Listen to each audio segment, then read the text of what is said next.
must pay for everything in this world, one way or another. There's nothing free except the grace of pod. Okay, so you're Cast. You didn't let me finish. Oh, sorry. You're doing like a sincere kind of like thoughtful kind of like, sticks with you moment. Yeah, you know why I chose that strategically? Because I feel like we're going to spend most of the next 3 hours going, right.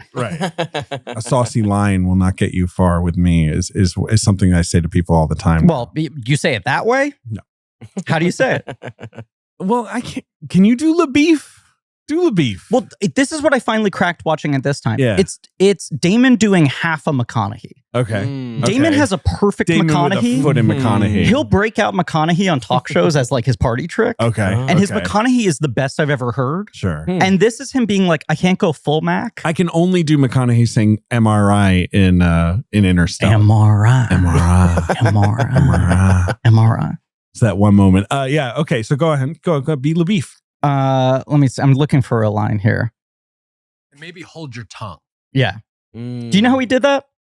This is another. I watch a lot of Damon interviews. Not for this, just generally. He talks. That guy will run his mouth. Yeah. What is he, a podcaster? He couldn't figure out how to do it, and they couldn't figure out how to like build a prosthetic or anything to help him with it because it's the fucking tongue. Like nothing's gonna stick. And he was like helping his little daughters get ready for school, and they had like elastic hairbands. Oh, wow. And he was like, oh, let me try this. And he was like, I just put 3 around my tongue. Wow. That's so weird. Isn't that weird? Yeah, it's cute. But he was like, it was the only thing that stuck that wasn't like toxic. Interesting. Yeah. I'm looking for a good LaBeef line here. I mean, what's the one about the lashings? Where he says that he was fixing for a kiss. You give out very little sugar with your pronouncements is something, good. I can't do it. You had it better. Yeah. While I sat there watching, I gave some thought to stealing a kiss, though you are very young and sick and unattractive to boot. I'm just loving the way they talk, man. It's awesome. Can we just talk like this again? Can we get back to this? Thought. The dumbest character in this movie speaks better than the current poet laureate of the United States, who I believe is Ben Hosley. No, but it is like the guys who are about to be hung. The guys who are called like, yes. Yeah.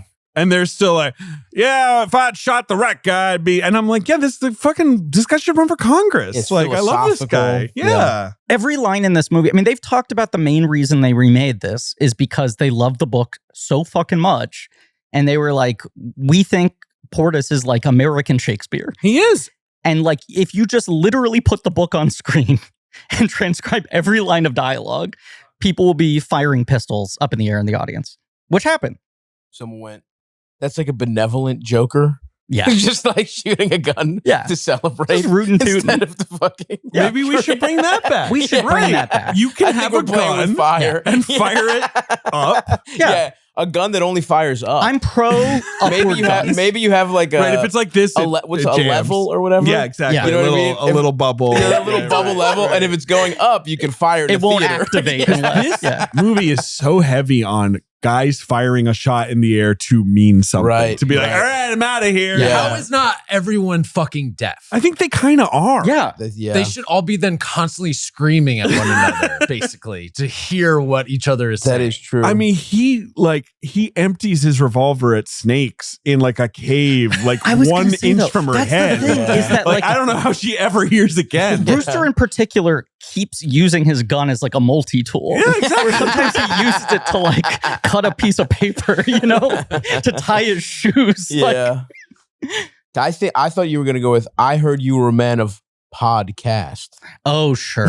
And that way we just go, we just take the title and this. Yeah, it's an interesting, I mean, who knows if perhaps my instincts have dulled at this point, but I feel like there's a tough balance of, there's a level of sweatiness where the actual line has become so abstracted by the way I put podcast in there. Right. That is funny to me, or it needs to be the line is mostly intact. Right. If you would and like I to put the one podcast word in a in. coffin, that would be all right. I love that guy. That guy rocks. This is another thing. Every guy in this movie rocks. This is a movie, 100%. though, about how being a guy back then was pretty weird. Because it's like, if you're the coffin guy in like the Wild West, that's a weird job. Not only kind of weird, but like basically sucked. Everything sucked. Everything was bad. And like my favorite character is the guy she trades with, right? You know, So Deacon Matthew. Who I always You always say that he's the one who says he likes to pull the cork, but it's not. another And guy we'll who talk says about that. him. We'll talk Yes, about but Deacon Matthews has the two literal horse horses. trading scenes. Right. Yep. And like just where he's just like, can I be real with you? Living in this town, it sucks. I'm ill all the time. I'm sure I'm going to die because I've moved beyond civilization. And all I do is like haggle about the cost of a horse. Like I'm just going to fucking die. I'm One going of to our eat like great the wrong... American philosophers, Yes. a poet laureate in his own right, made the profound statement, there are a million ways to die in the West and all of them are terrible. Seth MacFarlane made an entire Sure, movie about this. And it was too trenchant for America. Yeah. They couldn't handle it. Really ahead of his time. Have you seen that movie? No. I think it's pretty good. I have no desire. I think it's pretty good. Although I've come around. I don't know. I've come around. I did a lot of watching Family Guy. Mm. On tour, I was on a bus and We I were bought talking about DVDs. this. Yeah. And I bought early Family Guy, and then I bought the Star Wars Family Guy. I would just find DVDs at a grocery store. But that's so funny that it's DVDs. It's like DVDs. They're not like they're streaming shit. Because No, they have no, the Bus, built-in. no Wi-Fi, Right, built-in TV, DVD, comma. You were just saying every town you stopped in, you go to Goodwill. I would go and to you're Goodwill like, and I would find the next 4 days of entertainment are defined by what they have here. Yes. And actually the Coens were big. Those were probably the only good movies we allowed ourselves. Because it was a lot of dog shit. It was a lot of like late period Seagal. It was a lot of like we had some Chuck. You get a lot of 3-packs with Seagal. Or a lot of 4-packs. Yeah. A lot of Chuck Norris 3-packs that you can find at a Winco in Eugene, Oregon. But we're talking like Seagal, like Russia, Order of Lenin Seagal, right? It's like, right at the beginning of that. Okay, You so not see- the now where he like does it in a chair. No, but, exactly. like, It's not he's chair, still, like, which is a great, yes. The I believe my boy Nick said the donut. He's got a goatee that's like a donut, like a chocolate donut, not chocolate donut Seagal. Right before that, like when he's trying to figure out. when he's like, shit, I'm out. I'm direct to video now. Like, what is this? Yeah. I So feel like Chocolate Donut Seagal also has a thing where like there'll be a stunt chase with a guy on a motorcycle and the guy's wearing a helmet. The helmet and then is they've big. literally superimposed his face over the helmet. Yes. They've done that. Or just printed out and taped it on front of the helmet. Do you remember his energy drink? Seagal? I don't remember. Steven Seagal's Lightning Ball Energy, and it had 2 flavors. I have to look them up because they're so funny. Asian Experience and Cherry Charge. But I think about Asian Experience all the time. Asian Experience. The flavor is Asian Experience. No, Do you know dude. what's the most interesting thing? That guy, look, he has his quick rise and fall, right? Sure. In the late 80s, the early 90s. 10 years. Yeah. Right. Yeah. And then it's sort of like this guy, he went crazy. He made, what On Deadly Ground is the one that he directed. That's the On Deadly ecological Ground one. is the one where he's like, we're going to save the environment. Right. Oh, I haven't seen And that. everyone's Yeah, like, this guy's cooked. And then like 3 years later, Joel Silver takes him out of the junk pile and is like, here's the formula. If we put you And with a rapper, Yes. it Any works. rapper. And he had like Yes. 4 hit Seagal But- plus a rapper movies. What's crazy about those movies is like DMX acts him off the screen. And you're like, DMX is like out of his gourd. Good And I he's saw still Cradle- good. I saw the DMX one in Or theaters. no, that's Exit Wounds. Exit I saw Wounds Exit is the Wounds in DMX theaters, one. And it's yeah. pretty good. And then Yeah, yeah. That's Cradle to the Grave. Good. Cradle to the Grave. Oh no, is that DMX and Jet Li? That is DMX and Jet Li. Right. Mhm. Yep. I never saw that one. But then there's what is it called? Half Past Dead? yeah, which is a great title. That's That's, with Ja awesome. Rule. Ja I believe. Rule, Yes. yeah. Oh, I gotta throw that out. If Oh, yeah. only we had come across that in the DVD pile. Yeah. Right. That's Ja The Rule Walmart. and Morris Chestnut. Yes. Oh. So who's a real actor? By real the actor. way, I've been talking about stuff that sucks. I love another thing we would watch on tour is Watson, Morris Chestnut, sort of like what if House he a was hot also doctor? well, what if House was Watson from Sherlock Holmes? Like, Right. it's Yes. tied into the shit. and it's tied Morris into Chestnut. it's Morris Chestnut, and he goes back to being a doctor, and Moriarty is yes. involved, Holy and like shit. it's I think is Randall Park Moriarty? Randall Park is Randall Park Moriarty. is Moriarty. Yeah. Fuck. and you know they have twins for no reason. Like they do the classic two of the hot shots doctors that Oh you my know god! Yeah, this guy plays identical twins. it's so bad, but I can't stop. Big watching. hit. It's But so America fucking can't good. stop watching It's it. so funny that I know it's because Sherlock Holmes is like public domain or Yeah, whatever. yeah, that yeah. like every 2 years, someone's like, "What if we do something with Sherlock?" Sure. Holmes? We Yeah. literally And did it's this like, okay, rant. is it set in like on a Baker recent Street? And it's like, episode. no, it's set in Chicago. It's like who cares? Pittsburgh, actually. Yeah, okay. We did this Someone rant on a hasn't recent watched episode. Watson. But like, first of all, you're saying that Watson is what if House was Watson? What if Watson was a sexy black guy? Oh, no, what if House was a sexy black guy that used to also be Sherlock Holmes' assistant? But you know the whole But do they say Sherlock Holmes? Like, do they say, like, I used to work in London? Said, right? In the show Watson, he said. I did miss the first 12 minutes of the pilot. Oh, huge. So, but apparently it's 1 year after Sherlock Holmes fell down a waterfall. Yeah. So that's the thing. I caught it because it was playing after the NFL playoffs. Okay. You know, they were like, oh, after the AFC championship, we got to hit him. We're going to have a lot of eyeballs. We got to make sure people watch Watson. I had gone, I was pissed off the Ravens lost, and I had gone and been fucking sad and whatever. I left. And then, or actually, wait, we lost before to the Bills. Actually, the tie-in to Hailee Steinfeld, unfortunately, makes it that's the only thing that does tarnish my fandom, is that it's another reminder of the every time I look at her, it's like, oh, the Ravens haven't gone to the Super Bowl. Like the Bills, her husband has beaten us multiple times. But the Bills haven't gone to the Super Bowl either. You guys are joint losers. I do like Josh Allen. That's it reminds me of the grudging respect I have for a great rival of the Ravens. Even his wife is like insanely talented. And it's like, anyway, whatever. Let's wrap up the Watson convo before moving on to it's important we finish this. But I missed the first 12 minutes, but I was the context clues. This show makes no sense with all the information, but imagine being thrust into it and being like, wait a second, what? He's fucking Watson? What, Sherlock Holmes? Where the fuck is Sherlock Holmes? And then you're like, oh, he died. Moriarty threw him off I'm now finding a waterfall. I didn't realize it was a waterfall. Yeah, waterfall. I did see there are some aquatic flashbacks. So this actually makes thank you so much for making that clear, David. But yes, I decided I'm never going to find out how it starts.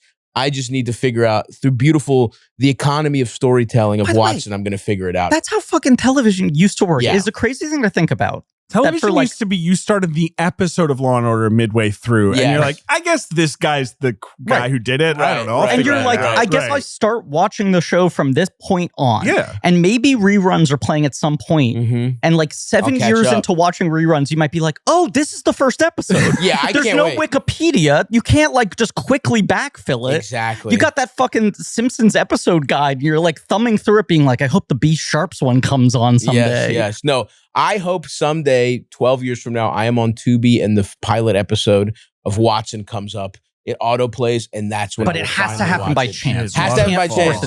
No, I've become a Luddite basically, where it's like I'm on Tubi and I'm just or I'll go to those random movie channels and I'll just like, Inglourious Bastards was on one of those random movie channels. That's what I'm fucking watching. Watch fucking right 45 minutes. This is my whole thing. I don't need to detonate society. I just want to take us back to the 90s. Yeah. You know what I mean? I think you could make so much money if the criterion random is a little too random, because it's like, look, I don't want to watch some fucking black and white Danish shit. You know what I mean? Like, but if I don't want half the random shit on there is like, all right, I get this is important. Right. You're like, oh, let me throw it on. And like, it's just like Jesus carrying a cross. In like a silent movie. And you're like, well, exactly. They just have the one like Criterion 24/7, right? Yeah. They need a couple Tubi like channels. Right. Exactly. They need like 70s noir or whatever. Yeah. Right. I think you would make so much fucking money if my big idea, and someone's going to steal it, is just essentially a hard drive. And you load it up with 100 bangers, and it's right? just a randomizer. Absolute fucking bangers. And of course, for me, it would be like, dumb guy core. It's like, give me all the Scorseses with guns in them. give me all the none of the Scorsese with God in it. Yes. I don't want Daniel Day-Lewis to be like, ooh. No disrespect to Age of Innocence, but that ain't going on my fucking hard drive. I'll watch it, but it's not what we're talking about here, right? Give me Michael Mann. Give me like the Seagulls, all the rapper Seagal, like. You should be able to click a box and be like, or click a list and be like, I want 200 movies randomly playing on this hard drive, and I could just hit component, and it's essentially gives you like I think that would be, you would make so much fucking money. Criterion should even do it. Criterion should release random boxes and just be like, I want it to be physical, right? Because also, I want the quality to be good. You don't want streaming to be a problem. You don't want like a fixed curated Roku stick. Yes, exactly Because right. it's just exactly the fucking scanning through is a nightmare. I got to close the loop on this Yes. Watson talk, okay? And I want to just make it clear. We 10 more minutes? absolutely did this run at some point in the I last think 4 you're months and right. have already forgotten I it. totally forgot about it. Because he already played some other hot doctor called like Redwood or what. You like Morris Morris Chestnut Chestnut just has a show every 5 years where you're like, he still hasn't aged. Cool. He Like, looks got it. incredible. Did he play? He's insane looking. He looks Did he play incredible. Ironside? We figured this out. No. Blair Underwood played Blair Ironside. Underwood played. Okay. Who's another guy who basically Oh, didn't you want to crack. talk about pieces of ass? One of the hottest guys. But Morris Chestnut did play Redwood or whatever the It fuck was his name. called, I'm going to find, Yes, Rosewood. Sunglass. Dr. Yes. Beaumont Rosewood Jr. And it's How- like, what's Yeah. it about? And it's like, he's a doctor. I don't Yeah, fucking yeah, know. Get yeah, over yeah, it. This is the point I want to make. Yeah. House is based on Yes, it's- Sherlock Holmes. Yes. The premise of House was, what if Sherlock Holmes was a doctor today? Fuck yes, and there are all dude. these fucking illusions and, And that's the number on Wilson his is office Watson. door and the Oh, address. yeah. Exactly. An addict too, right? on the It's show. all supposed. Yeah. It's basically like he's asocial. He's got a Fuck weird yes. computer brain. He's super smart, but he's also It's tough a fucking to be around. 10 things I hate Yes. about you for Sherlock Holmes, Yes. right? Interesting. And then that leads to the 2010s where you have the 2 Downey Jr. movies. Right. Right. You have Cumberbatch Martin Freeman show. Yep. And you have So like the Downey Jr. Elementary. movies is right. Downey Jr. is like, what if Sherlock was a boxer? Big books, eh? Right. The Love fucking that. Cumberbatch is like, what if he had a BlackBerry? Right. Like that Right. was his big thing. And then the Elementary was just Sherlock Holmes in like Chicago. And I want to be clear, Yeah. the only media based on Sherlock Holmes that I have ever, including books or movies, is Watson on CBS. I have That was never where you seen jumped in. a single, I've never read, I guess maybe the Wishbone episode where he's Sherlock Holmes. Yeah, it's That probably is the Sherlock only Bones or something Sherlock like that, Bones. right? He has to be. If there's, I don't know if it was Sherlock, but I distinctly remember Wishbone in a little hat and the pipe. Absolutely. That It's and probably the Hound of Watson- Baskerville. Yeah. Oh, maybe that. Exactly. Maybe. Yeah. Probably both. They probably did both. Yeah. Either way, if there's a Wishbone Sherlock Holmes, that and Watson, I've never read a book. I've never. So that's all. And you know what? I love it that way. Yeah. So to me, I'm like, whoa, this is pretty fucking good. Yeah. Watson's fucking cool. Like Morris Chestnut just looks like an AI filter where you're like, it can't be. It's too symmetrical. It's so smooth. It's so Everything's so smooth. perfect. You know, it looks like that the guy in the newest Saulnier movie, the Oh, Rebel Ridge. Yes. Oh, that Aaron guy. Pierre. That guy is. His facial features are so extreme. He's literally. To me, that's the uncanny valley. Yes, it To me, almost it's hurts like, to look it's at him. trying to beat off to like Dead or Alive volleyball. You know what I mean? It's like he's too hot. Yeah. This like You struggle it's to jerk pissing off me to him. off how hot he is. You Like can't I'm come like, this looking at guy's- Aaron Pierre. Yeah, Yeah. yeah. Dead It's or too Alive much. volleyball is such a good example. Like that is just the pure nonsense where Yeah, they're like, no, yeah. it's a volleyball. It's game, a guys. volleyball. Like, It is- relax. it is Yeah, crazy. And there's like yeah. 18 guys behind computers like doing boob physics or whatever. But you think back to like the 90s and the early 2000s Mhm. and just the like getting horny for just the abstract Oh, didn't hint. didn't take much. Just being like, look, we have not cracked this technology at all. No, and that's definitely another form of being a Luddite. There's got to be a streaming box of that as well, where it's like you don't get pornography, you get boobs from a Sears catalog. You get, you know, it's right. you get true. like We have to roll it back to the catalog. seasons of PG. Friends where they weren't wearing bras. You know what I mean? Like Charmed was big. Just Caroline in the City, that. man. Yeah. Just every 8th episode of that. Yeah. But you just think back to what a like cultural revolution it was of like, oh my God, Lara Croft is so hot. They have made the first Yeah, fuckable oh. video game character. Fuck And you yeah, look dude. at that first game and she looks like a Cybertruck. Yeah. Absolute. And people exactly. were like, woo. Yeah. You could do the cheat code to get those triangle nipple-less tits out. Yeah, it's like Nude Raider. and at the time you're like, yeah. You're just like, it's so hot. And you're like, oh, what's the game? It's like you mostly jump on rocks trying to like, Yeah, it's so annoying. It's kind of Zelda, I guess. Yeah, right. It's like hot It's Zelda. Really, really extended puzzle solving. Mhm. Yeah. Whatever, man. All right, I gotta ask. Yeah. Watson fucks? What? Yeah, you got a girl? Watson's ex-wife has left him, but she's a piece of ass too. And now she's also bi, I guess, and now she's with Okay. a hot woman. Okay, So cool. What it is feels this like show? What it the feels like fuck? Watson's kind of trying to fuck them both, but he's out. Interesting. I- This well, is- This is something that network TV is doing more and more of without anyone talking about it. Because like I threw on that show Dr. Odyssey. Which now canceled. R.I.P. R.I.P. Oh, like, damn. but that was like a show where it's like, it's the Love Boat with doctors, and you're like, I get it. And they're like, 3 episodes in, they're like, I think they're going to be in a throuple. Yeah. And then like 5 episodes in, they're like, they're fully in a throuple and one of them's pregnant. Like it's just, and I'm like, don't grandmas watch CBS? This is on CBS. Right. This is the Columbia Broadcasting System. That is what they are. Well, I will say Watson is a little more chaste. Like I think he misses love, right? Oh, sure. And I think that's really like, and so he's really focused. He's also dealing with some kind of mysterious brain ailment that Moriarty seems to be making worse through his nefarious agents. Yeah, they hit him with the Havana syndrome gun. Yeah, shooting weird waves at him.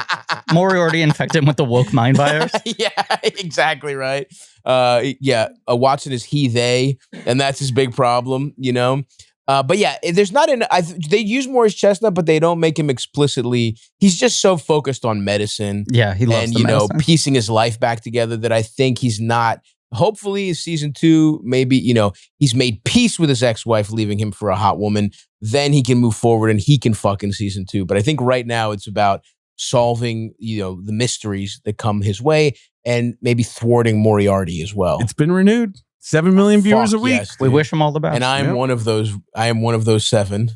I'm one of those 7 mil. Hey, this is a Blank Check with Griffin and David. There you go, baby. I'm David. It's a podcast about filmographies, directors who have massive success early on in their careers are given a series of blank checks to make whatever crazy passion projects they want. Sometimes those checks clear and sometimes they bounce.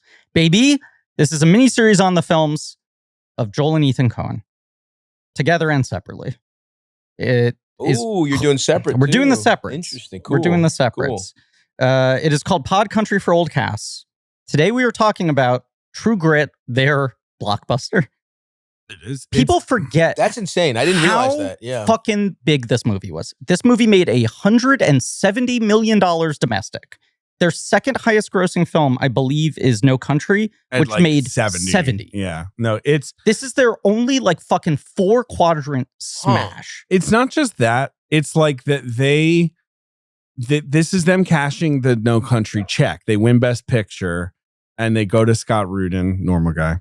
And they're like, hey, we want to do True Grit. And he's like, that's like a famous movie that won an Oscar with John Wayne in it. Wait, the first one won an Oscar? John Wayne won his, it was kind of like a retirement Oscar. Okay. It was kind of like a year old and I did as well. It was a piece of shit. I think it's a bad movie. No. And that's the thing. They're like, yeah, but that movie sucks and we love the book and we want to do it. And he's like, okay. And they're like, and it can be like a PG-13 Western. And then he's like, okay. And then it's a huge hit. Like they were totally right. Yeah, totally. Like this weird niche pitch they throw. And they're like, no, but maybe families will go see it. Release it at Christmas. But their pitch was, hey, the language in the book is really great. We want to make a more faithful adaptation of the language. We want a more literary Western. Right. And then he also was like, the book is solely from the perspective of the little girl. And the movie kind of centralizes it more around John Wayne. We want to tell it more from the little girl. And Scott Rudin's like, great. So now we got to find some fucking 12-year-old who can talk fast and ride a horse and shoot a gun. That's an insane pitch because this movie is an absolute banger and it does not work. I mean, Hailee Steinfeld is so... when I first watched it, it blew my fucking mind. I watched it in the context of we weren't a huge movie family, kind of growing up. And I had this summer where I worked at Blockbuster on the way out. And like the dying days. The dying days. I'm a freshman in college. I Can Never Be Your Woman days. Yeah. Actually, it started when I was still in high school. Mm-hmm. And so this is like 2007, right? Like right before when No Country was that year. It was 2007. Yeah. And I got into the Coen brothers were a bit of a blind spot for me. And I went through and watched a bunch of their shit. And I watched this movie as just sort of after that. After No Country, where I actually, it's funny. I weirdly, which is a bad take in hindsight, but I watched all their sick movies, right? I watched their bangers. I watched, Lebowski, Fargo, Blood Simple, and I'm like, holy fuck, these guys are incredible. And then I see No Country in theaters. I'm like, these guys fucking rock. What the fuck else is next? And then Thank You, Burn After Reading comes out. Yeah. And now I love that movie. Yeah. But as a fucking idiot, as a 19-year-old idiot who wanted fucking sinister killers and shit, I'm like, what the fuck is this bullshit? And it turned me off of so I didn't see True Grit in theaters. Wild. Okay, because that's the next one after Burn. Right. Yeah. So it pissed me off. And then so I watched it later as just sort of like, all right, I was wrong about Burn after reading. Let me after I've been scorned, let me go back and watch all this shit I missed. And I just thought it was going to be solid, but not as good as No Country for Old Men, whatever. Because it's like, it feels almost like AI generate Coen Brothers movie where it's like Western, cool cast, revenge, whatever. The second she's on screen, I'm like, what the? I didn't even consider the kid actor being like a part. I thought that would be the worst part of the movie. Right. You're like, I'm here to see Bridges with a gun, drinking whiskey. Yeah. You see a little kid on the fucking poster, you're like, this, I hope she's not in it that much. And it's like, and then she is so breathtaking.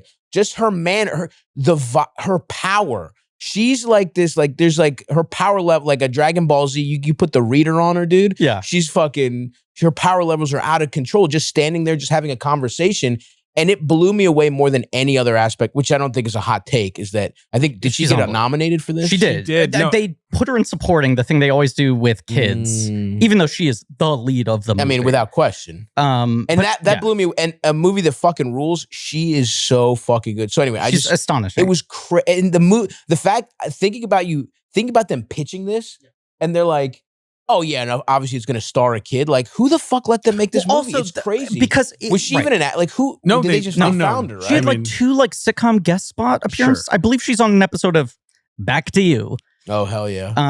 But yes, no, it was like, that's the craziest part of the pitch, right? Is that like Burn After Reading, I believe they already have in the can before No Country wins all the That Oscars. makes sense. They were on a like 1 a year movie clip.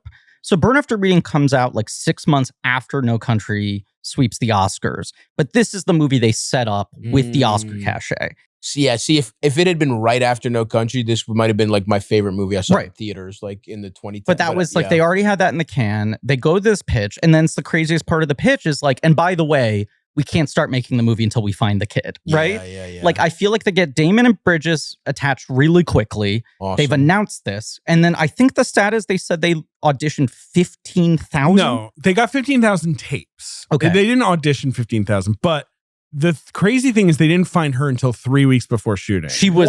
They sifted through like so much shit. Yeah. They said, I mean, the Coens were obviously like, we didn't watch that. Like our casting person did. Like most of it was just immediate. Like, no, this isn't an actor.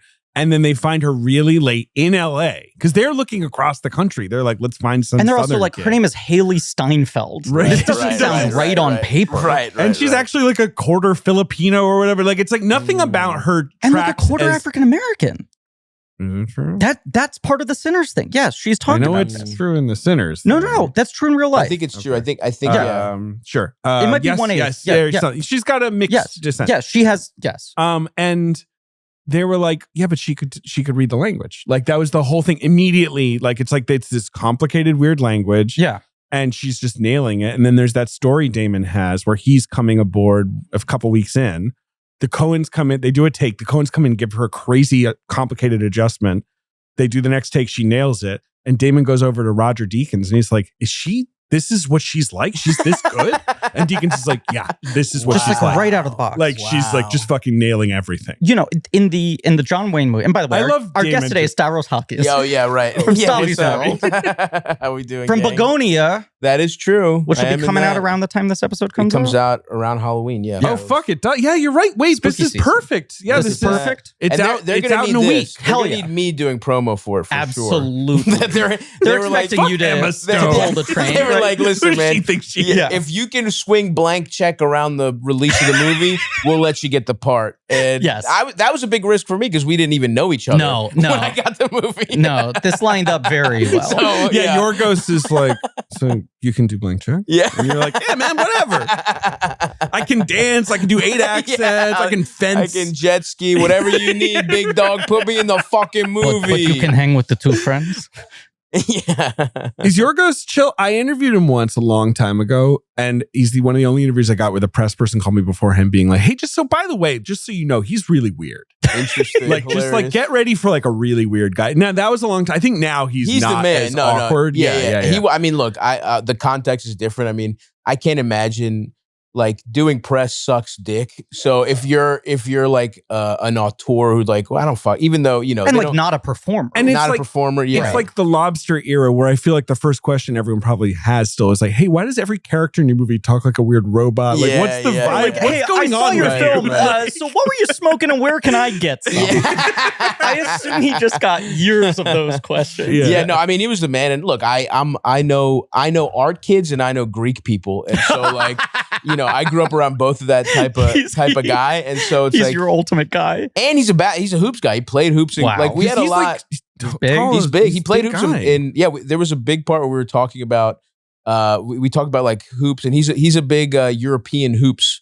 Like are he better. still follows it. Yeah. He thinks, which is an insane take, but yeah, you know, he thinks it's respect. better. He thinks better than the NBA. Do you ever see the? I mean, like, isn't that like where the arenas are just filled with people like shooting off fireworks Dude, every 30 okay, seconds? the vibes are way better. Don't get me wrong. Right. Like, people but like the give a basketball fuck. is bad. The basketball is just not as open. I like a more open game, but Right. what can I say? That was when I really was like, wow, I am Greek American, not Greek. Like you actually know? like to spread the floor. I like you don't to- like yeah, bang exactly. bodies. And like- now has 3-point shooting gotten a little out of control? Yes, it has. I think it definitely has. So maybe I could see what he's talking about in that like the games are harder fought, but at the same time, I don't want to go back to, you know, Pistons Spurs finals where No, it's like neither do I. 63-71. But Griff, I'm just- you agree, right? Yeah. Well, here's what I was going to say that I actually can contribute to this. Yeah. Hey, I don't know if you know this. his Yeah. brother works in European basketball. My brother works really? in European basketball. He works in the French basketball league, but his team has also now become part of the Euro basketball league. Oh, they got And the Eurobasket. French Nice. basketball league, I feel like, has its own contempt. This thing we're saying of like every Yeah. basketball fandom culture is different in every No, it's country, incredible. It's right? incredible. And like I go to the Parisian games and there's a drum circle. There's like, he's like, those are the drum guys. Yeah. They always buy this corner and they come with 20 drums and they're just banging Yeah, them and yeah, that's what yeah. they do, right? And I'm like, is this a Paris thing? It's kind of a France thing. But then they'll play the EuroLeague games and like Turkey will come over and Turkey will be throwing smoke bombs. Yeah, they're Yeah, fucking dude. crazy. And they're like, not what to- is not this? to say Turkish And they're people like, are Yeah, crazy. yeah. but they're Specifically like, yeah, the- that's yeah. their culture. Any Turkish basketball game you go to, people are throwing smoke bombs. It's Like fucking anytime they have a awesome. visiting team from a different European country, and Yeah. some of them are not European countries, but they go into the Yeah, EuroLeague the because there's EuroLeague. nowhere else Yep, to go. yep. They all have their own thing where it's like, yeah, these guys love to throw marbles on the court. No. The Greek championship series was suspended by the police this time. Like the It's so funny that the it's essentially like owners- Division 2 basketball. yeah, like the owners were like banned from being there. Like there's like they literally this has happened multiple times, and it sucks for me because I'm an Olympiacos fan and Panathinaikos unfortunately has been better recently, and they're the ones that the Kumbo brothers play for, and they have like there is a great profile about the Panathinaikos owner. Who's just an insane guy, and you should look at it. It's very fun. I grew up in England, and Okay. it's very interesting to hear you pronounce that correctly because like in England, Panathinaikos. yeah, but we're playing fucking Panathinaikos or Yeah. whatever, you know, because like that's the same. The football team's the Yes, same yes, name, yes. you know, it's the Olympiacos, overarching. yeah. Olympiacos. Oh yeah, fucking Olympia, Galatasaray, you know, Yeah, all yeah, these yeah, like yeah, sort yeah. of like That's a Greek, Turkish Turkish. one, I know. relax. Oh, I know. yeah. Every time Arsenal would play Galatasaray, it Yeah. would be one of those things where like one fan would die. Of course. Like once a Yes. year, like some fan gets stabbed Yeah, because he yeah. like stayed out too late, went to the wrong bar after or Totally. whatever, and you'd just be like, "That's fucking welcome to the NBA, baby." And I I'm do trying to love those remember, vibes. Yeah. I'm Yeah, I trying to love remember those which violence. country it was, but there was some home game of my brother's team that I went to where they made all of the away fans sit behind their basket. yeah, they got to be in like a cage, And basically. no, they truly put a net around it. yeah. And they had riot cops. Because like both ways, it's bad. Yes. You know, like Yeah. everyone's gonna try and attack them, Right. and they might start fights. Right. Yeah. And then like it's just this whole thing in America where it's like, well, what's your thing? It's like, well, we have a brass band in Britain. It's like, what's your thing? It's like we're racist. We're like allowed to be. Yeah. It's like culturally acceptable for us to be like screaming Jewish epithets Yeah, or yeah, whatever, right. like something like that. You're not you a know? real fan if you have all your teeth. right. It's like You got to we- lose them in a fist fight during. God. Yeah. There is something Hooligan to is that. a great term. Hooligan's a too. great term. Yeah, Hooligan's yeah. great. I But it's think- just like this country where their emotions are not allowed out until Right. they're in a football stadium, Right, and then right, they right. just become maniacs. Yeah. Here's the thing I'm going to say, going Yes. back to True Grit. Yes, please. To the point of them finding Hailee Steinfeld so late and her being like such a miracle, months and months of auditioning people. I guess, right. At a certain point, they were just like, we just have to put this thing into motion and hope that we find the kid. I had a friend who was kind of like, had a pin in her for months. She must have been 20 or 21, but looked kind of young. And they were just sort of like, we're keeping you on hold in case we don't find an actual kid. Right. There was this notion of like, there might not truly be a child who can do this dialogue, carry the emotional weight, and handle the stunts. Right. And so, like, I'm sure they had a couple of those, you know? But it was that close of like, if we can't find a kid, it might be you. And it could still be a good ass movie if it's a like 19, 17, whatever year old, but it's not the same. It's magical. Like, it's magical that you're watching a child do. And I also think the ending, which to me is the whole thing that makes this movie profound, doesn't work if it isn't actually a kid at the beginning. For sure. And you watch the John Wayne movie, which is really hokey, but one of its biggest issues is that it's what's her name? Kim Darby? Kim Darby. She's like 25 or whatever. Right. She looks young, but not like a literal child. But it is a grown-up playing a kid, right? And in like a 60s film with like, you know, without a sense of like naturalism in its performances, you can kind of get away with her wearing a wig and being like, Garland. G. Willikers. Please, Mr. Rooster. But you read like, it was supposed to be Mia Farrow. Wow. And then she turned it down after Rosemary's Baby. This was supposed to be her follow-up to Rosemary's Baby. Could you imagine after Rosemary's Baby, Mia Farrow showing up and being like, hi, I'm a 12-year-old. Right? And then they go... I just got That's fucking insane. Right. They go through like Sandra Locke, Tuesday Weld, John Wayne wanted Karen Carpenter. They offered it to Sally Field. All of them over 20 years old. God. And then you end up with Kim Darby, who at least had the benefit of being an unknown, where there wasn't the previous association in the same way of like, I've seen this person play a grown-up yet. But it does totally change the vibe of the movie versus this movie starts with her. And you're like, who the fuck is this kid? Which is what the whole story is driven by. That like, this is a girl who you believe can like trick fucking Deacon Matthews into buying back, selling her at a discount the horses she just sold him at an upcharge. Yeah, and what I love about those, I mean, the early feeling of like, they show how powerful this character is because basically when she's dealing with people that will deal with her, like the danger here is that she's a child, she's a girl, right? It's like like the kind of people that are not treated well in the fucking Wild West. And when people will deal with her as a human being, well, just a guy trading with her and it's wits versus wits, she's better than everyone. Like she's tougher. Her only dangers are the most fucked up things possible, which is like someone can pick violence, her up and strangle you know her. what I mean? Exactly. And so it was really cool they established her as like, this only some really fucked up shit can stop this person. And she knows she's susceptible to it. She's constantly walking this tightrope and she doesn't give a fuck because, you know, it's bigger than her. She has a real goal here. Not to go all thesis, but like what is so magnificent about this movie? Because in the movie I saw in theaters and I was like, that rocked, loved that, Western, like had a great time.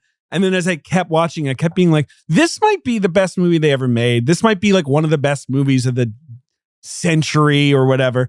I'm just like, it's like America then, right?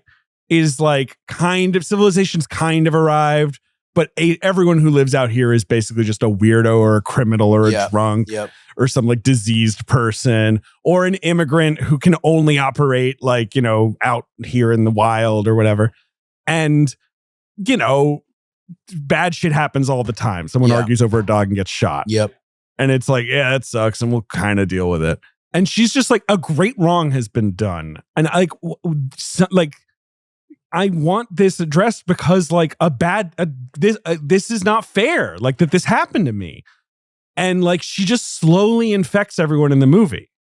Like the beef is in it for money. Like, and pride and like, you know, being a, you know, showboat, right? Labib is very interesting. I'd love to really crack into We're going to talk about it. Rooster's in it for whiskey and money and just like, he just can only do this, right? Like, you know, and it's like by the end of the movie. Driven by ego as well. The idea of reputation in the West and being seen as a big man and a tough man. Which is what matters out there. Right. And like by the end of the movie, Rooster is like this, like he won't say it out loud maybe, but you can tell that he's like, this is important that we do this. I don't want to say this always works. And it's like just this like glimmer of civilization, you know, like in a lawless. I don't want to say it always works for me because like, that's what America is, which is not a great country. I think it is a great country actually with no problems. But no, like, but like that is what is going on. Yeah. You have to execute it well. I'm not going to go for the shittiest version of it that you haven't earned. But anytime you actually put the muscle into building properly, guy who doesn't give a shit about anything or anyone. Right. And then at the end, he won't say it, but he'll do something that shows he when cares. His ass is so running, like, you know. The end of this movie gets me so worked up every time. And it is like John Wayne plays the part a lot more sentimental. And they treat it much more like this nice guy is helping this little girl, right? And they have this sort of begrudging, like, okay, little girly. But it does feel like the two of them are much more like, we have to help her. The whole thing in this movie is that these two guys are just like, fuck you. And then both of them keep accidentally showing their hand. LaBeouf is cornier, right? Like he'll open up and give her the respect increasingly over the course of the film. He'll say it aloud because he's a man of gab. But Rooster will never fucking say it. Yeah. And him just running with her in his arms.